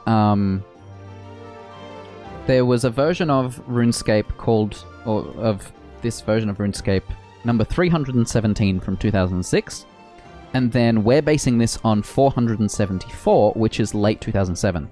So there were a solid 150 updates between sometime early 2006 and late 2007. each of those, if you grab, say, a 317 client that someone's deobfuscated and a 474 client that someone's deobfuscated, they will use different variables themselves to name the functions and everything else. And so even though the clients might be similar and the code might be similar, nothing will match. And actually what's been really interesting is we have this map viewer here. Let me quickly load this up. This is our Heightmap reader, right? And we use it to be able to determine... It's how we generated our landscape, and it's how we line up everything. So you can actually see I've started drawing black lines of where fences should be, and my plan is to just pop all the fences onto the map without having to manually go and place every fence. But this uses a subset of the map rendering code that the client uses, this one right here. However, they were converted from gibberish to something readable by different people at different times for different reasons. So whereas some of the functions here are very concise, well written, because the person went, hey, actually, I need this function to be simple so that I can modify it, whereas this guy just needed it to be able to figure out where the coordinates are for each of the tiles. This one is a longer function with the same reason of being and the same goal, but is written completely differently, even though the original code might have been identical. So in the end, it's not particularly useful to look at the source code of the client. And besides, I like the idea of making the skills, for example, ourselves. I'm gonna kill these purple towers that I made to get the lines. It is. And sometimes, like, the biggest issue with deobfuscated code is you don't get to see the beauty behind the original code. You only see the idea of what the code was supposed to do. I'm a web developer myself, so I did Java in second year university, so I can read it for sure. And I actually had to modify this to add my own tree generating stuff and fences. Yeah, those are fences. And if we go height map, I actually added a bunch of code in here to kind of go, I don't need you generating this stuff, I don't need these things, I just need to be able to know what is an outline and where stuff is. I'm not a designer at all. I can't design for shit, but if you give me a design for a web page, I can turn it into a very functional website, right? Now, the number of bugs in my code is a whole other story, but it functions.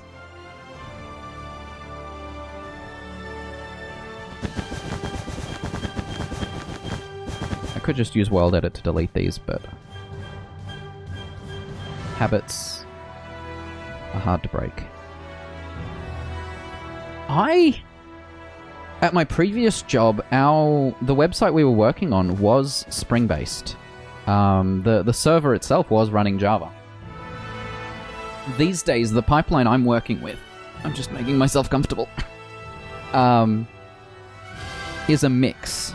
So the front end right now that I'm working in is React with a bit of jQuery, even though they're not really supposed to go together. So that's what I do. I do the React portion, but our API gateway is Node.js, which I don't have a lot of experience in, but I can read most of it. And then that interacts with a bunch of APIs that are written in Python and Django. And those interact with a database in Postgres. I didn't catch it. And then as part of that... Got him.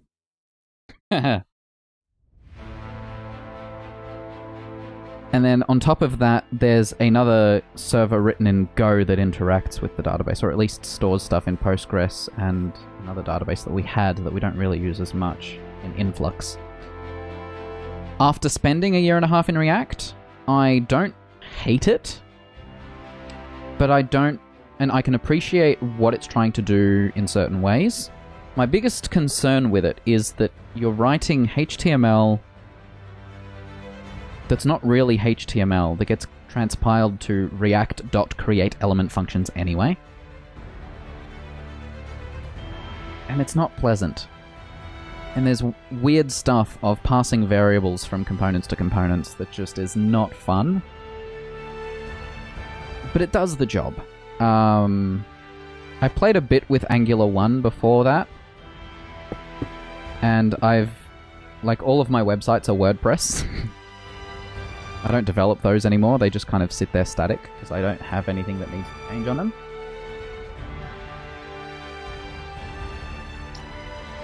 Yeah, and like Webpack is frustrating too, because the other thing about...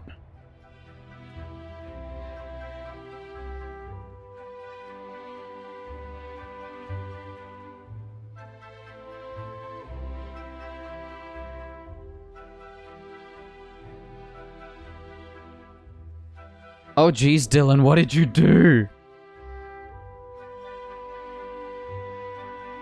Yeah, currently we're talking web dev stuff. I'm trying to figure out how best to smooth out this landscape. What I'm most likely going to do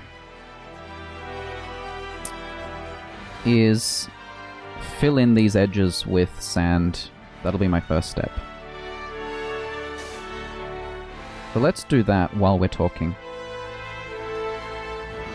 Yeah, Create React App does help. I joined about 4 months after...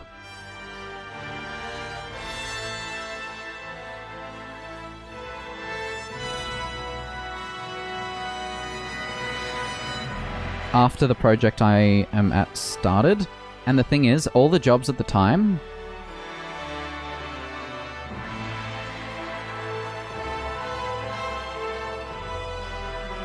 Oh no, Dylan, that's painful.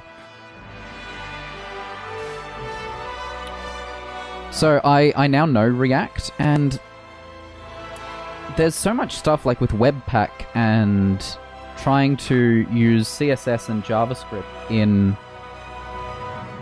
there that it's like, what happened to separating JavaScript from HTML and from CSS, because there's a thing called CSS and JS, which is disgusting, in my opinion. I'm not a designer. I wish I was. I'd love to at least have some of the skills that designers have. I really don't. I do not have any design skills. So, development is all me.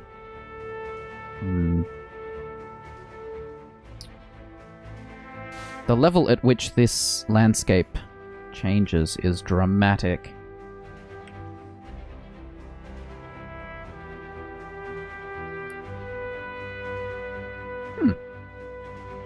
That's not how sand is supposed to work. So right now I'm just filling in these areas because they're just going to turn into dirt when I'm done.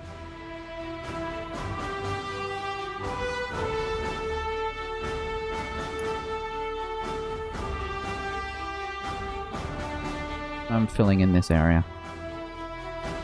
How are you done? From here.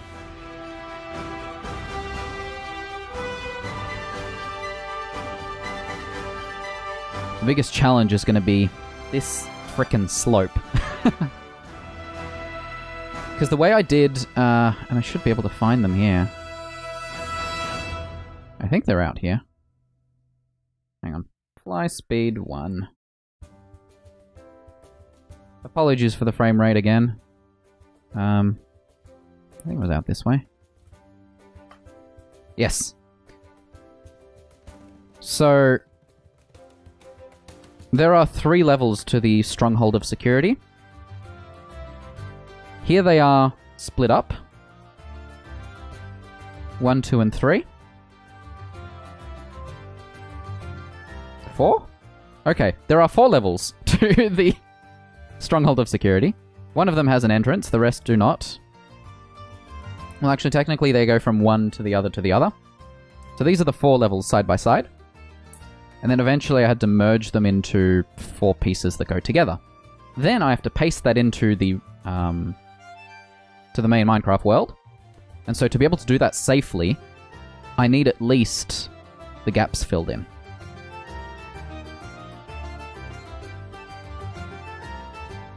That's what I'm doing now. And my concern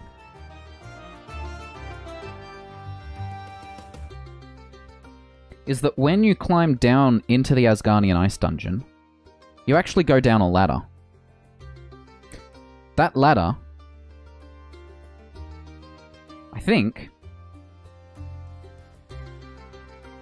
spits you out down here. Meaning, ground level will be about here. No, the server's still 1.13.1. I've been building this. I'm filling in gaps now. Slowly making progress.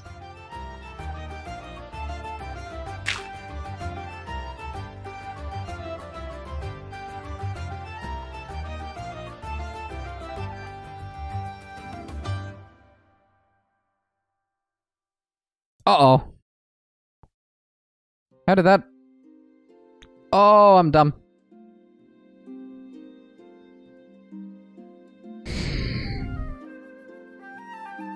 I'll leave it.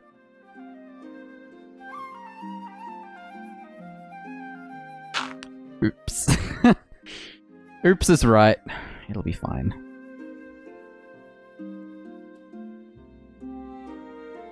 But that's why I'm filling this in with sand.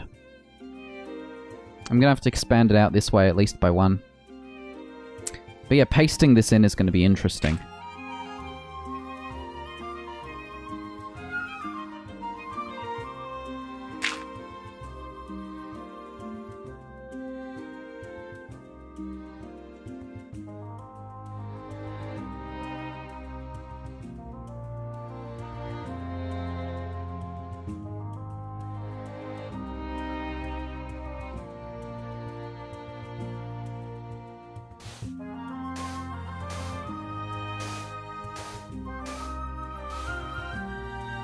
Oh, Dylan, I've been in weird situations like that before.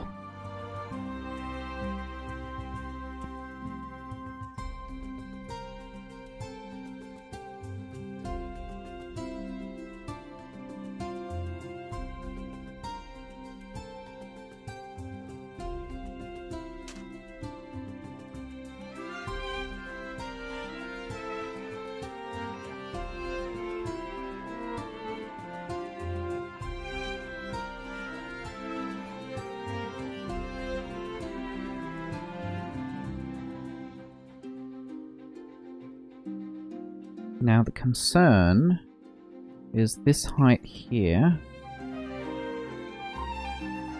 Man, this frame rate hurts. Hurts you just as much as it hurts me, don't worry. Yeah, that was what I was worried about. Alright, let's do it from this level then.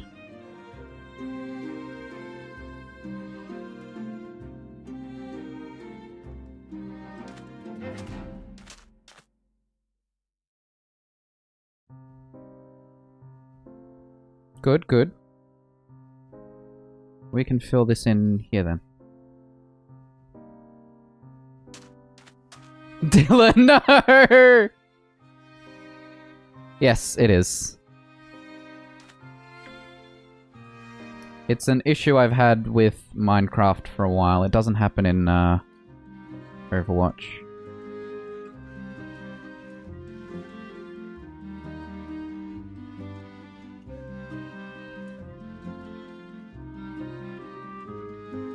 Yep, GeForce 1080 Ti.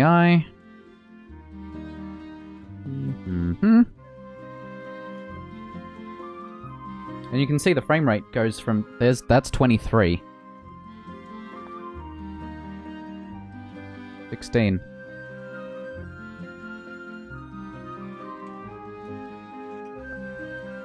This is the... Where is it? This is Baroque 2. From RuneScape, the Orchestral Collection. I highly recommend it, it's really good. Yeah, It should, and it's only using about 20% of my GPU. When Minecraft struggles, OBS struggles as well. And it's partly because I'm using display capture, partly because stuff doesn't like me. Okay, I need to do it from this level here.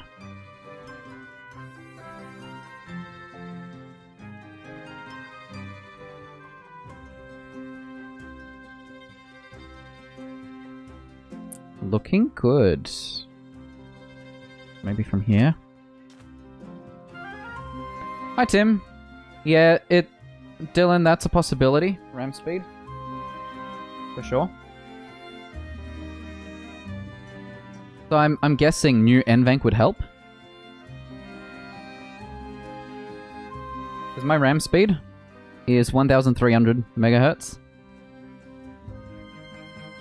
I've tried speeding it up. No luck.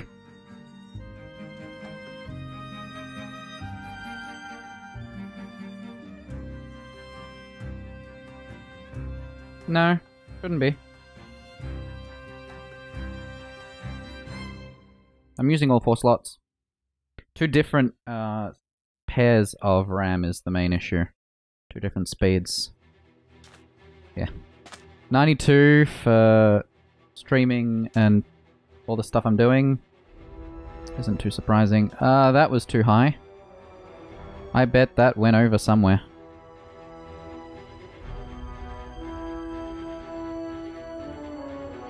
No, it didn't. Okay.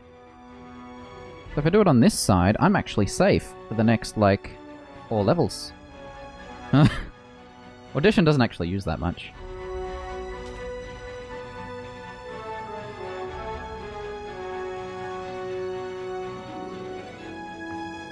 This works.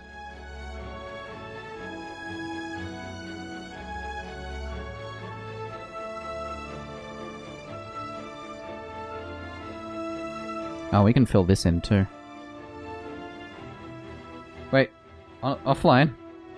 How long were you on? I didn't even notice. It has to be from this level. Yep.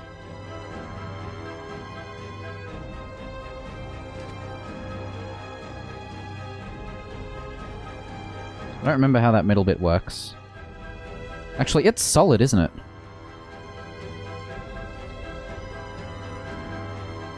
Oh, you crashed! Probably your client loading in the texture pack and you pushed it too hard. It's the biggest concern with texture packs. So this thing's supposed to be solid, I believe. Okay. Let's make it solid.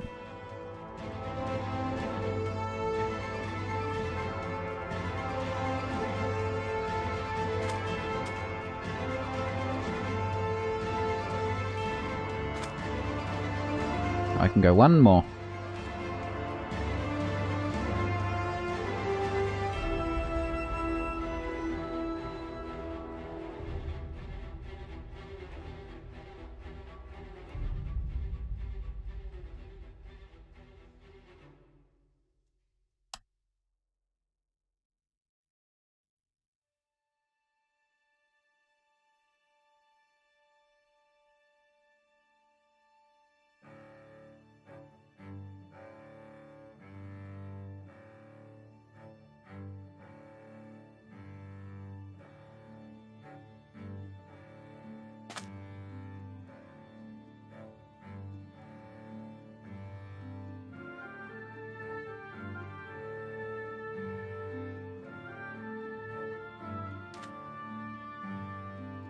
$43,000? That can't be right. Oh no, it was. Oh crap, this is gonna. No. I shouldn't be using sand for this. This is stupid. I've just screwed up this entire thing. Or not, we might be good. Because I did a depth of 7. Oh, that could have been so bad. Could have been really bad.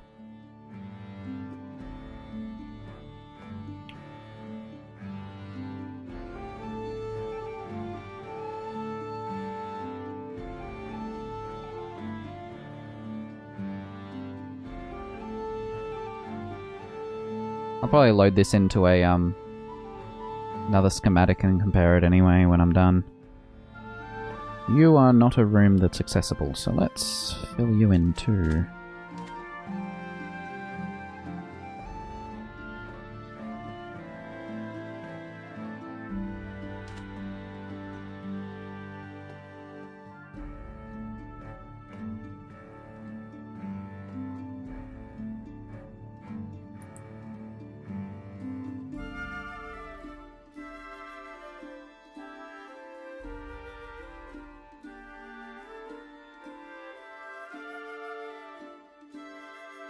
I can fill this area in one more block.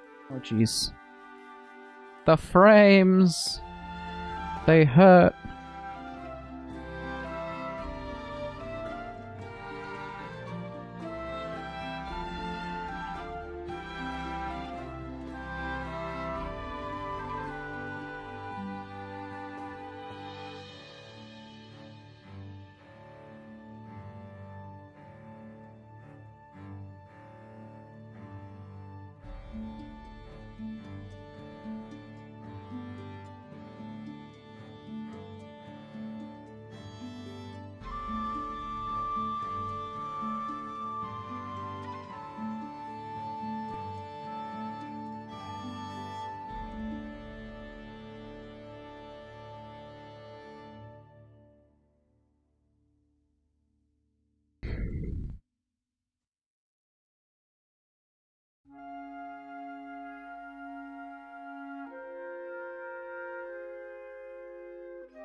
This entire slope is going to be a pain in the butt.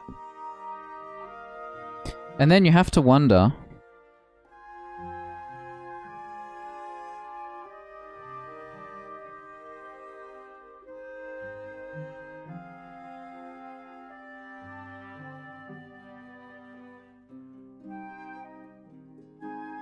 does this section even make sense to be multi-level? Because this here...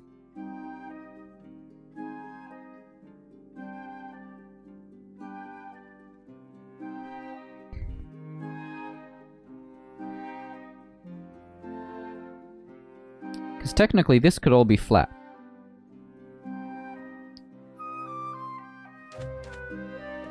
You know what? Let's make it flat.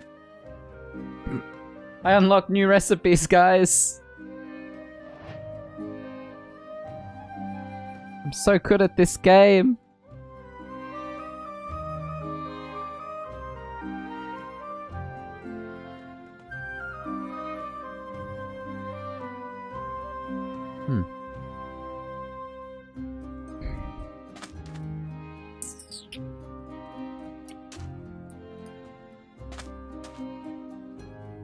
Alright, let's do it.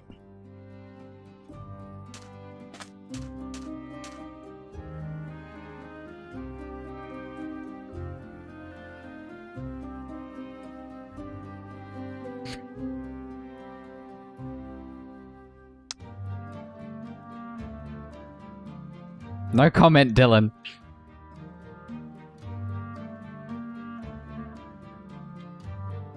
Even if you use cheat engine, it's a client.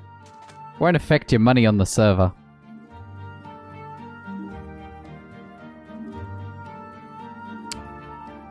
So... Counter Crisis, welcome to the order. Thanks for the follow.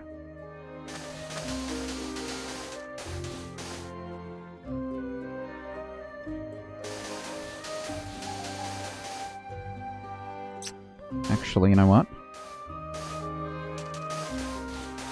Other than sand or gravel, what other blocks, what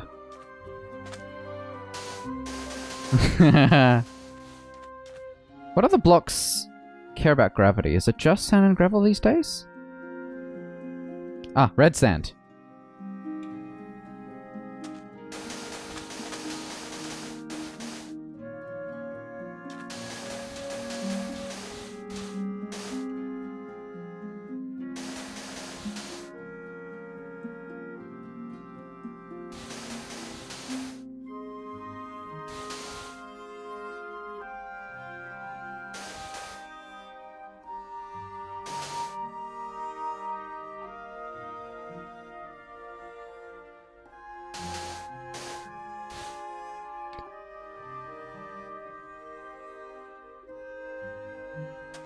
Anvil, yeah, but actually... Our anvil is the, prayer altar.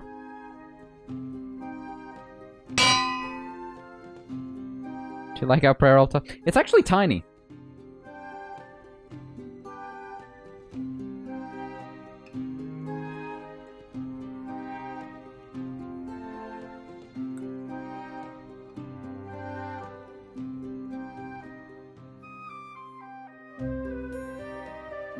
Jeez, Xing. 55 to 60 hour weeks. No, never. Yeah, so this will actually have to be 2 halves. It's not big enough.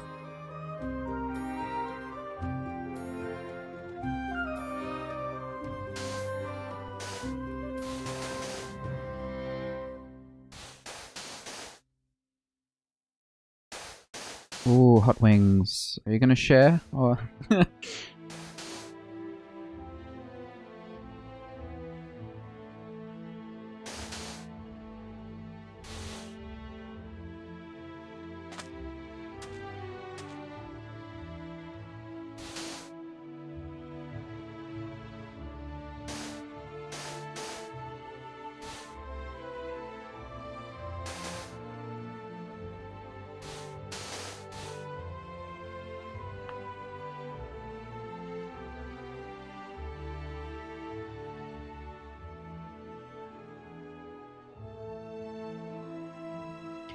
no worries.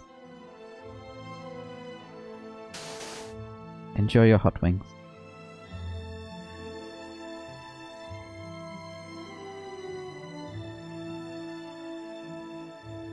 Oh, we also need to plop where the ladder will be. Let's quickly do that.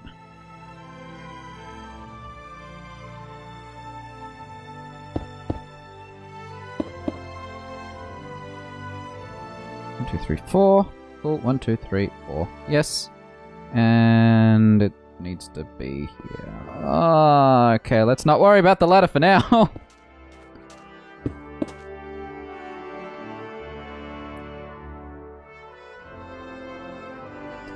I'm actually thinking I might have to do something like this.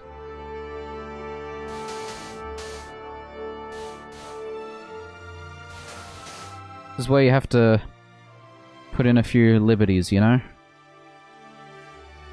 But there's a reason I'm doing this in red sand. I don't know about bones. We'll see.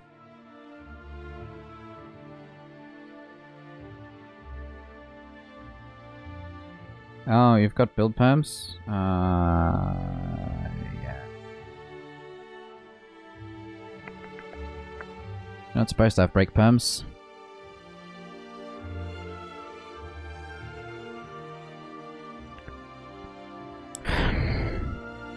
This entire slope sucks. Oi.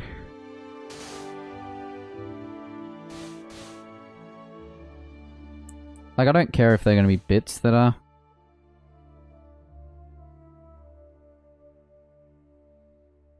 Welp.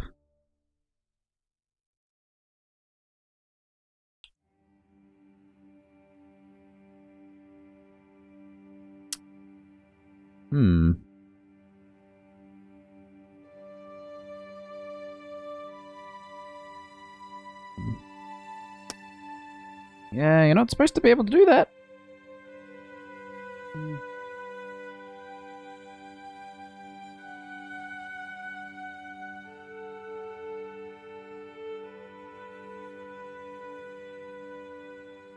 Yeah, that breaks in 1.14 though.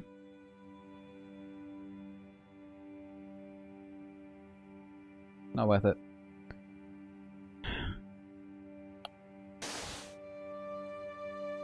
I had that on my regular server. RG flag global build deny, and it breaks pistons. I wouldn't recommend it. That's okay. That's okay. That's okay.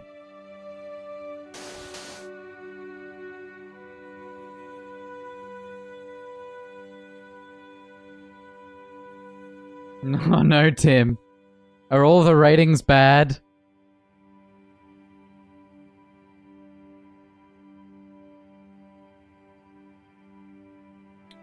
If you use World Guard to deny building in the global region, then pistons no longer work, because they are technically environment events normally, but World Guard actually figures out which player is doing it, and that gets passed through to every child region.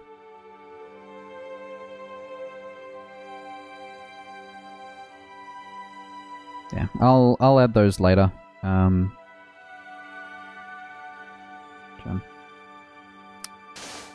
Okay.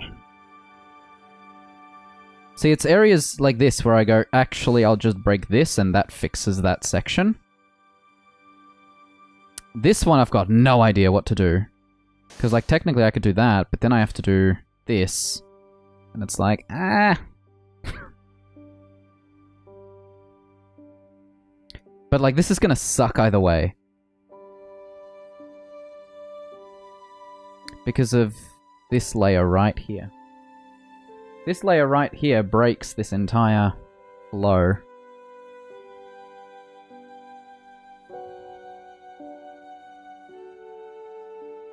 What about this side? What do we have?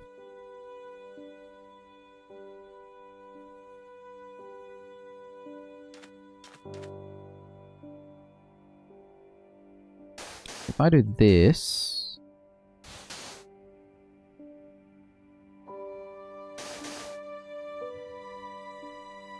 Like, I'm not actually sure why this is so much higher.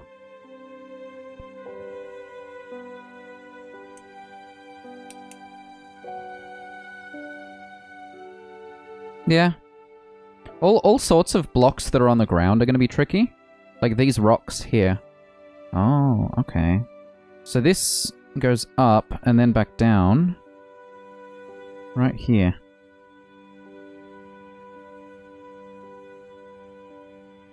Each growth level is technically a different NTID, meaning it can also have a different model. That's what we did with, like, here's a diamond axe, right? You can actually have a different texture for each durability of the axe.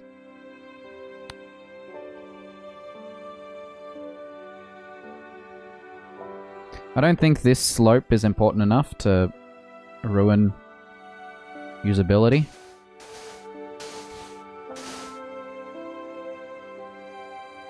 So we're going to... making an executive decision to flatten this out a bit.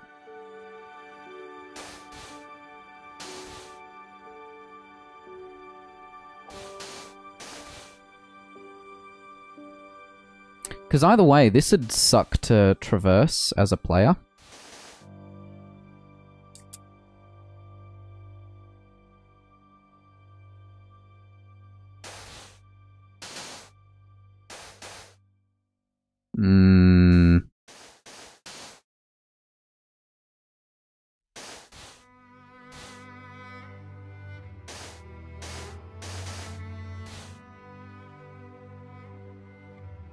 Something like that.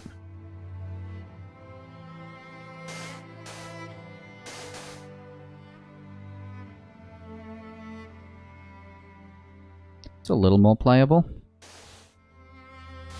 What I might end up doing is this entire section will just be one horizontal thing rather than this weird Rev caves? You're gonna have to be more specific. I'm not good at the terminology.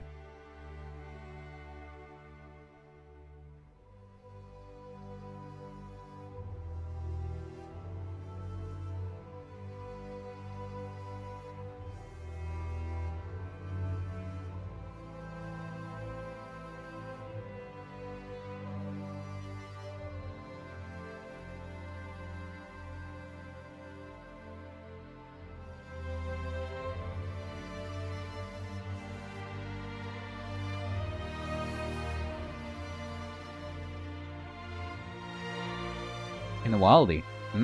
Accessible to members only. So no, not in the first version.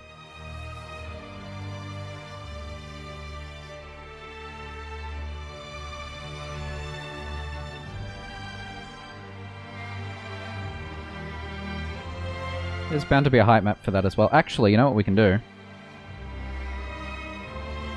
Wildy. So somewhere up here.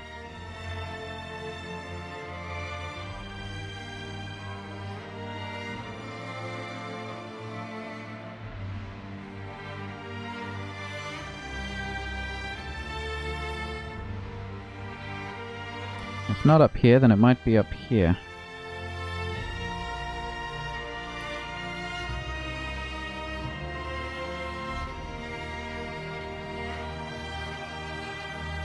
I'm not seeing a match. Otherwise I could show you what that height map would look like.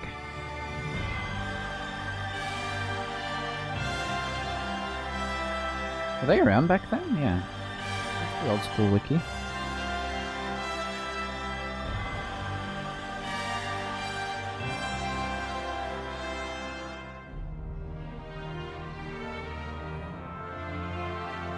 I didn't either. I'm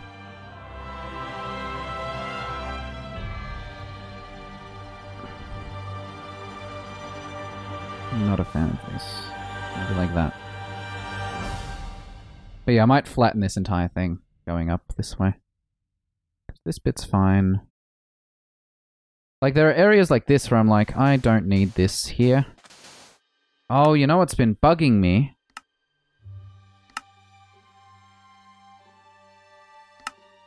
This. That's why it was bugging me.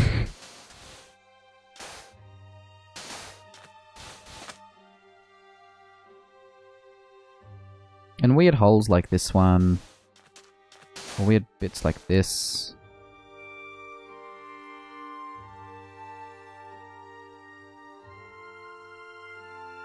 Like this section here, I'll probably trim off the top layer.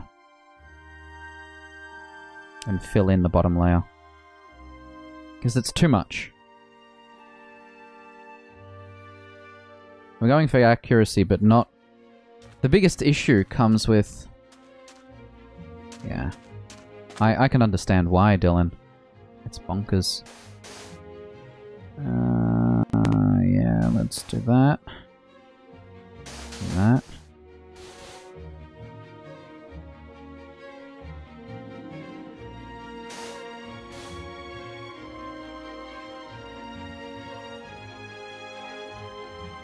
It was driving me nuts. I just couldn't figure out what it was.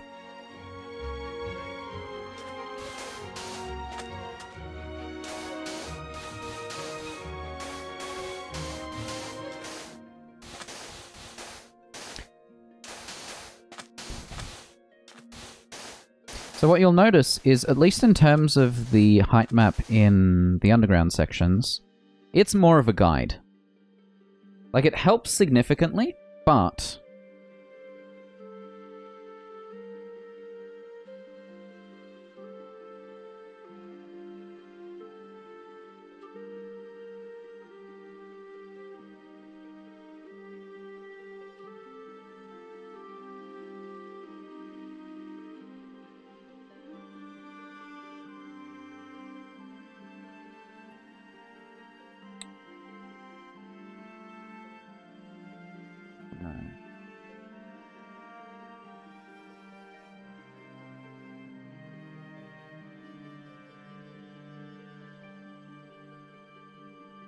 I hate when documentation in-game is rubbish.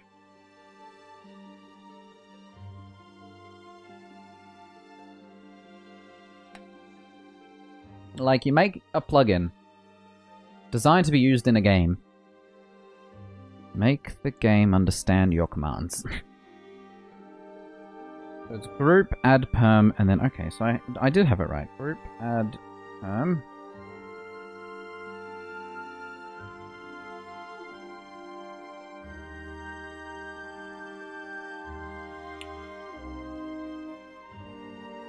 Yeah, exactly, Dylan. And being able to easily navigate it is more important than accuracy.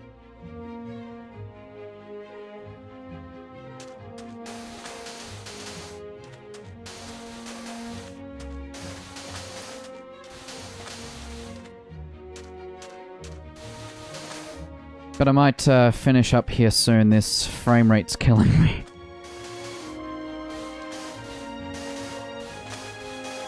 I might try messing around with speeding up the speed of my RAM.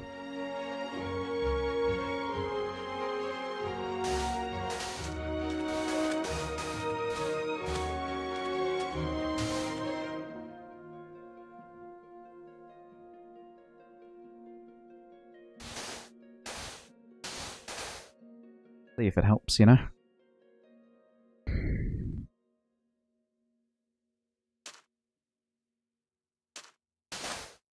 And then I might make myself some tea.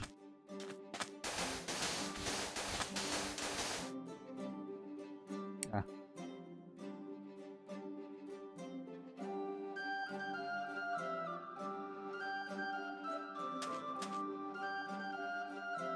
I need to just give that fly, actually, you know what?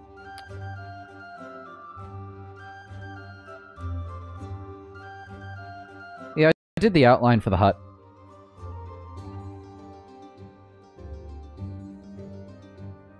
I wanted to finish this.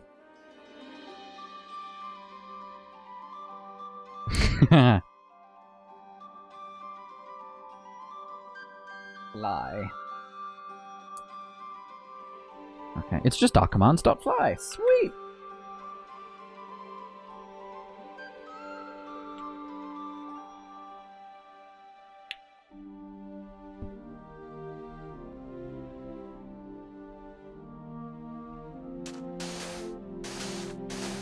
It's not like you would know the difference, Dylan.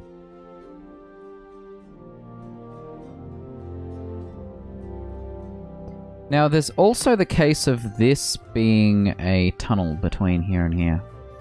And... oh, crap. I just did a dumb.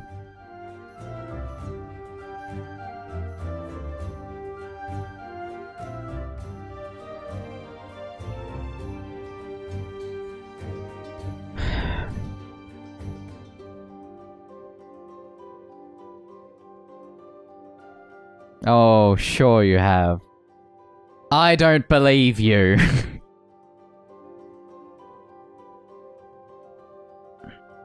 I did a dumb.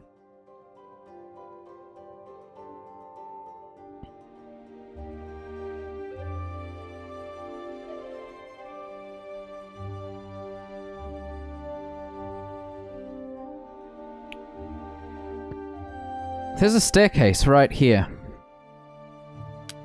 And this staircase allows you to go up to this section, which is this section here. So we've lost...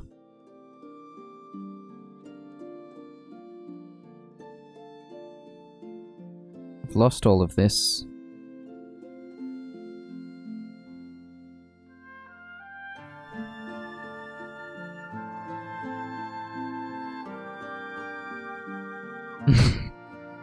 You've got 3 whole notes.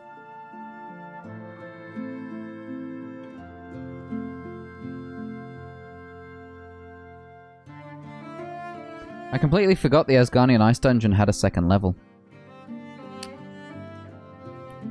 Which is interesting because...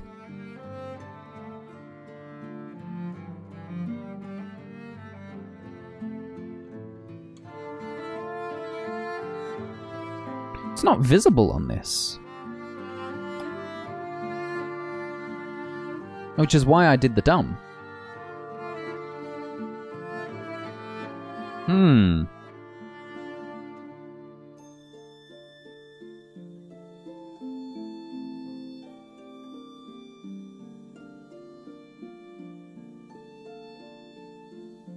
Meaning I'll have to redo that section later.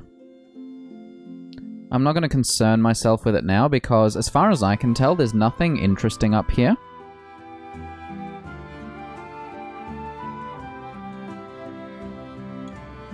And for the most part, it's flat, so I can really draw it out myself.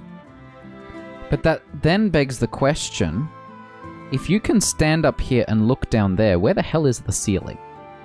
These are the weird design choices that you get in RuneScape. Because you can technically walk all along this here.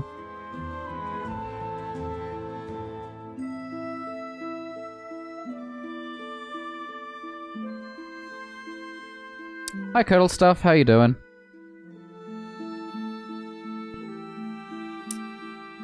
We're just doing some touch-ups to the Asgarnian Ice Dungeon landscape.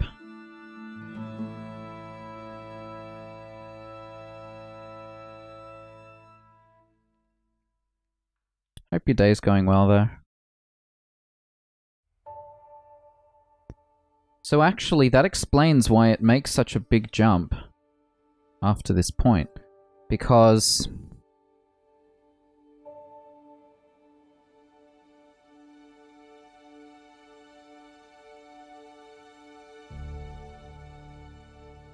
yeah, so...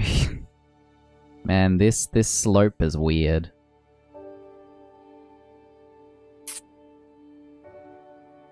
I feel like this is running on a different height map. Or, you know what it is? These walls aren't part of the height map, and so this second floor isn't technically part of the height map. Yeah, you would. And it would make more sense, too, than the fishing one, because I don't have to prevent the barrier blocks from blocking interaction.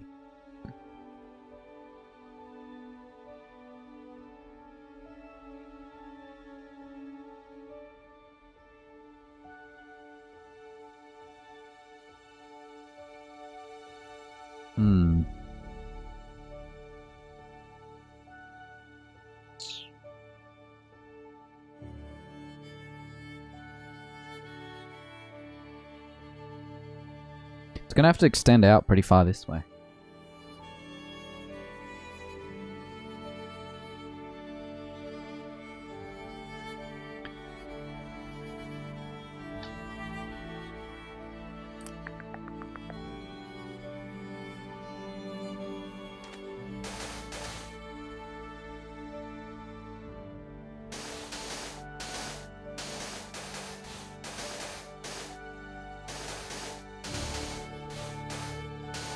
You didn't get stuck again, did you?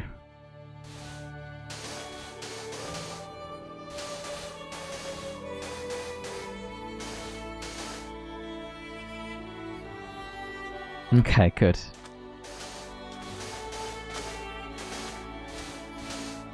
I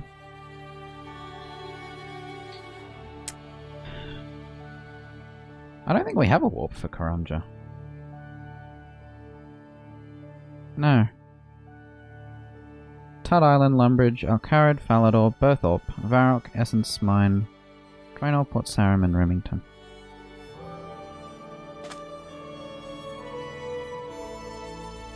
Yep, so this chat is provided by Restream. It actually has Twitch and YouTube, but it also links with Facebook. So currently I'm connected to 6 services.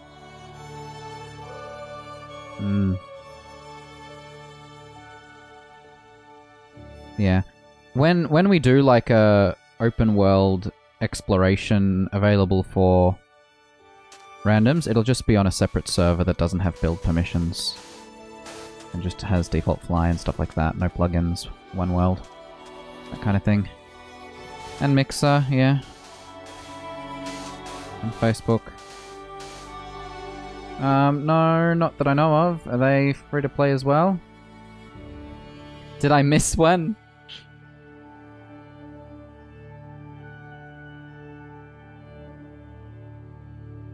Where's the search box on this thing? Yes, Periscope as well, that's right.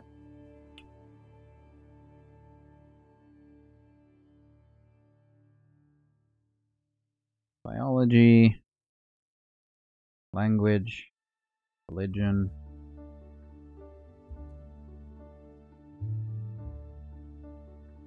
Fast system. Yeah. Anything members won't be in the first version for sure, and whether we actually end up doing all the members undergrounds is a long way away.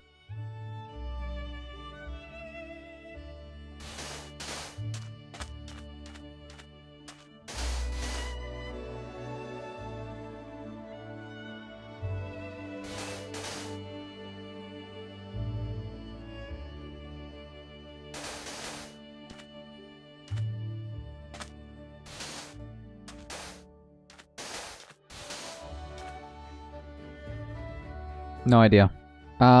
If... Check what I've documented in Trello. But to be fair, I never got very far in RuneScape.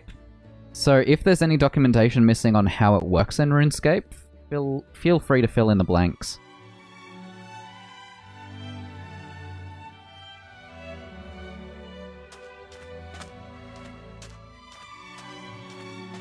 That works, but it's not particularly fun.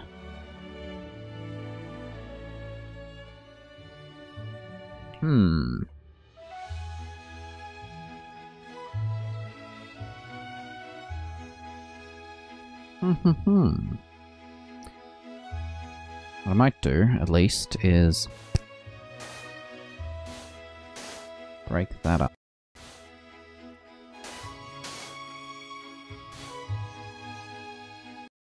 Yeah. And that way, it doesn't feel like it was copied over from a 2x2 grid.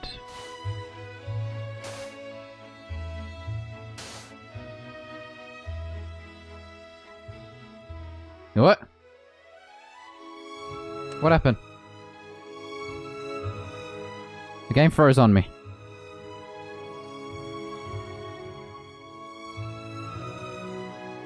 Yep, I timed out. Uh-oh. I was just building.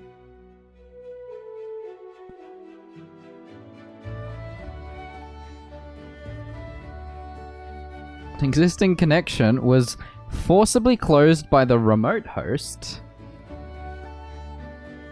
Lost connection, timed out. Well, it's one or the other. Can't be both. It's probably a good place to end it. Overall, we did a very good job, I'd say.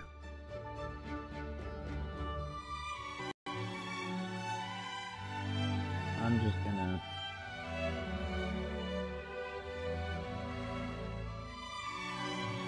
do that. Don't know what that emote's supposed to be. Oh, it's a what emote. I see. See ya, Codal Stuff. Thanks for hanging out. Appreciate it.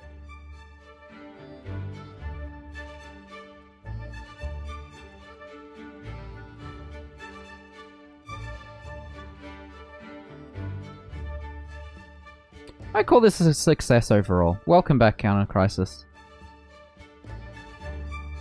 I'm gonna fill in some final blanks and then I will end it there, I think. I need tea.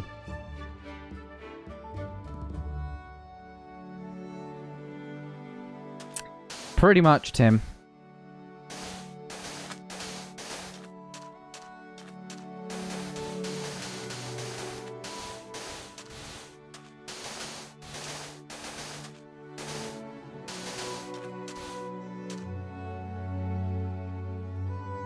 That'll feel smoother. None. Counter Crisis. Hopefully, hopefully GG No Potato will be able to help me find some people who would be willing and have the skills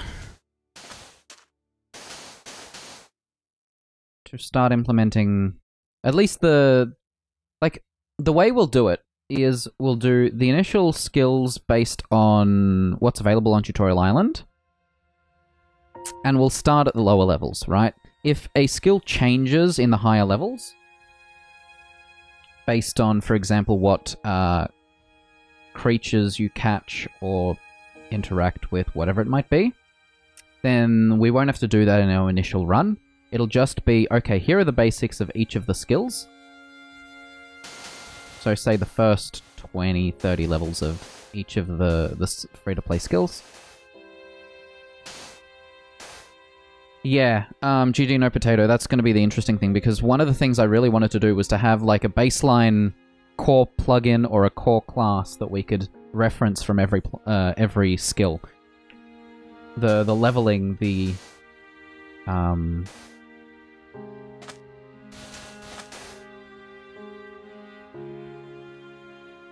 Oh, core temp isn't running. My temps are fine.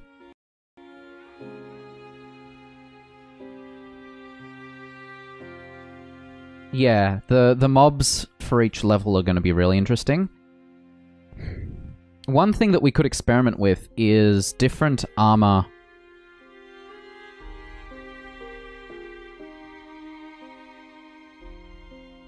Yeah, CPU is at 74, Matt.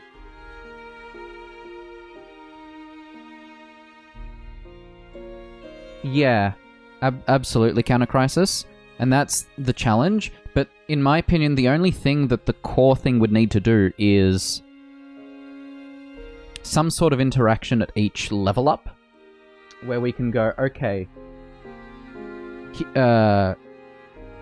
here's what a level is, here is what a skill is, and here is what we do at each level. And that could be something that is barely used, except for once a person hits level 99 in a skill, for example, right? Because that, at least in RuneScape, sends out a global message. I think so. GG no potato. I know that's how items in your hand work. I am very much hoping that's how armor works. The problem is armor modeling I don't think is a thing. It might be in 113. I will have to double check that. But those are the kinds of things we'll start to research and properly kind of flesh out.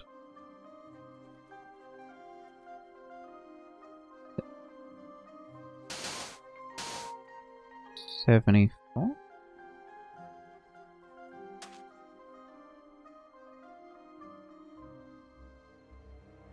I've lost track. I probably say a lot of things. Oh yeah, temp-wise 74, yeah? About normal for me. For items, 100% you can. Let me show you. Let me show you a really, really cool magic trick. Majestic Reaper X, thanks for the follow. Welcome to the order. That is a little off-center. There is too much of a gap on this left bit. Yeah, should be aiming for 60. Not getting 60. Keep in mind, I am using, No, we won't. For items, we won't. Blocks is where it gets really challenging. But I'm trying to find where I put multi-MC. In terms of items, we will not run out of items. 100%. We could do every single... Oh, we had a spreadsheet somewhere. That contained every single item in RuneScape. Let me see if I still have it. Item ID mappings, yes. Oh, did Minecraft crash? Oh, that's 13.1, that's fine. I closed it, it didn't crash.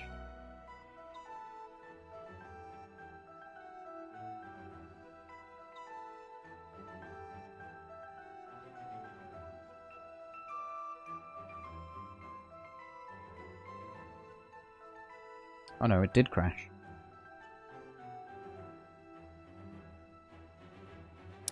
So, at one stage, I was going through, and I don't know if this will correctly resize the images on Zoom. So that you guys can see this. Yeah, it does. Okay, so...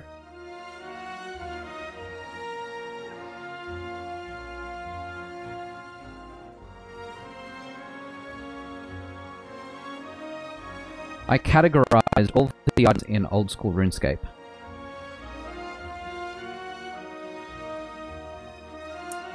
There are 2,495 items.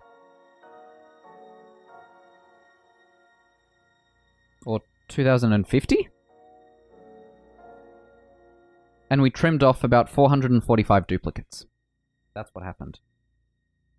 Now, each tool and weapon at each level has a different level of durability.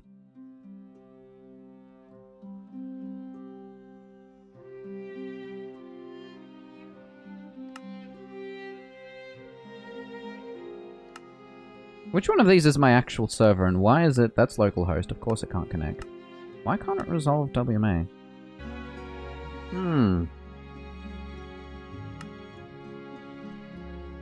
Internet dropped out there.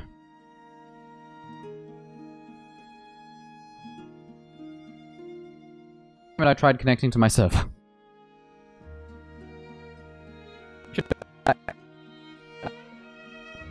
But... See you, Tim. Thanks for hanging out.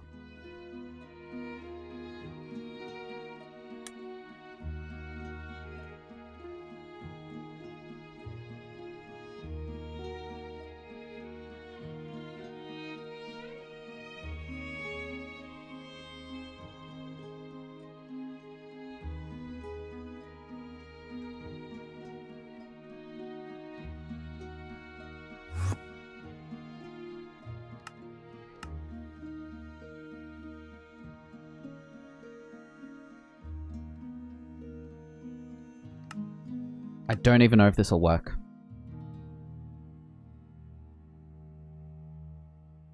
But yeah, I basically went through and documented every single item and how many of them there are. And we could make one of every item plus one of every menu item. So if I were to load up interface ID mappings...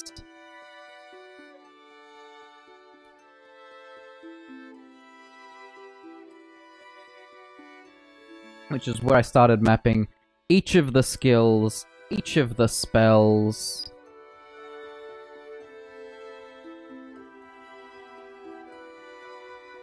The settings...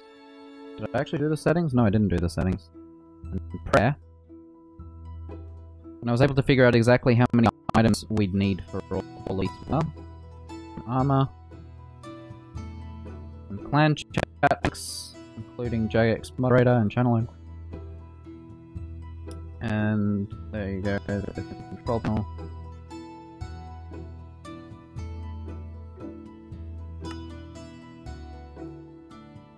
Okay, these look relatively textured something.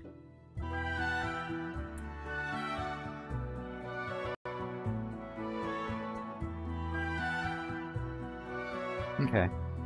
Well...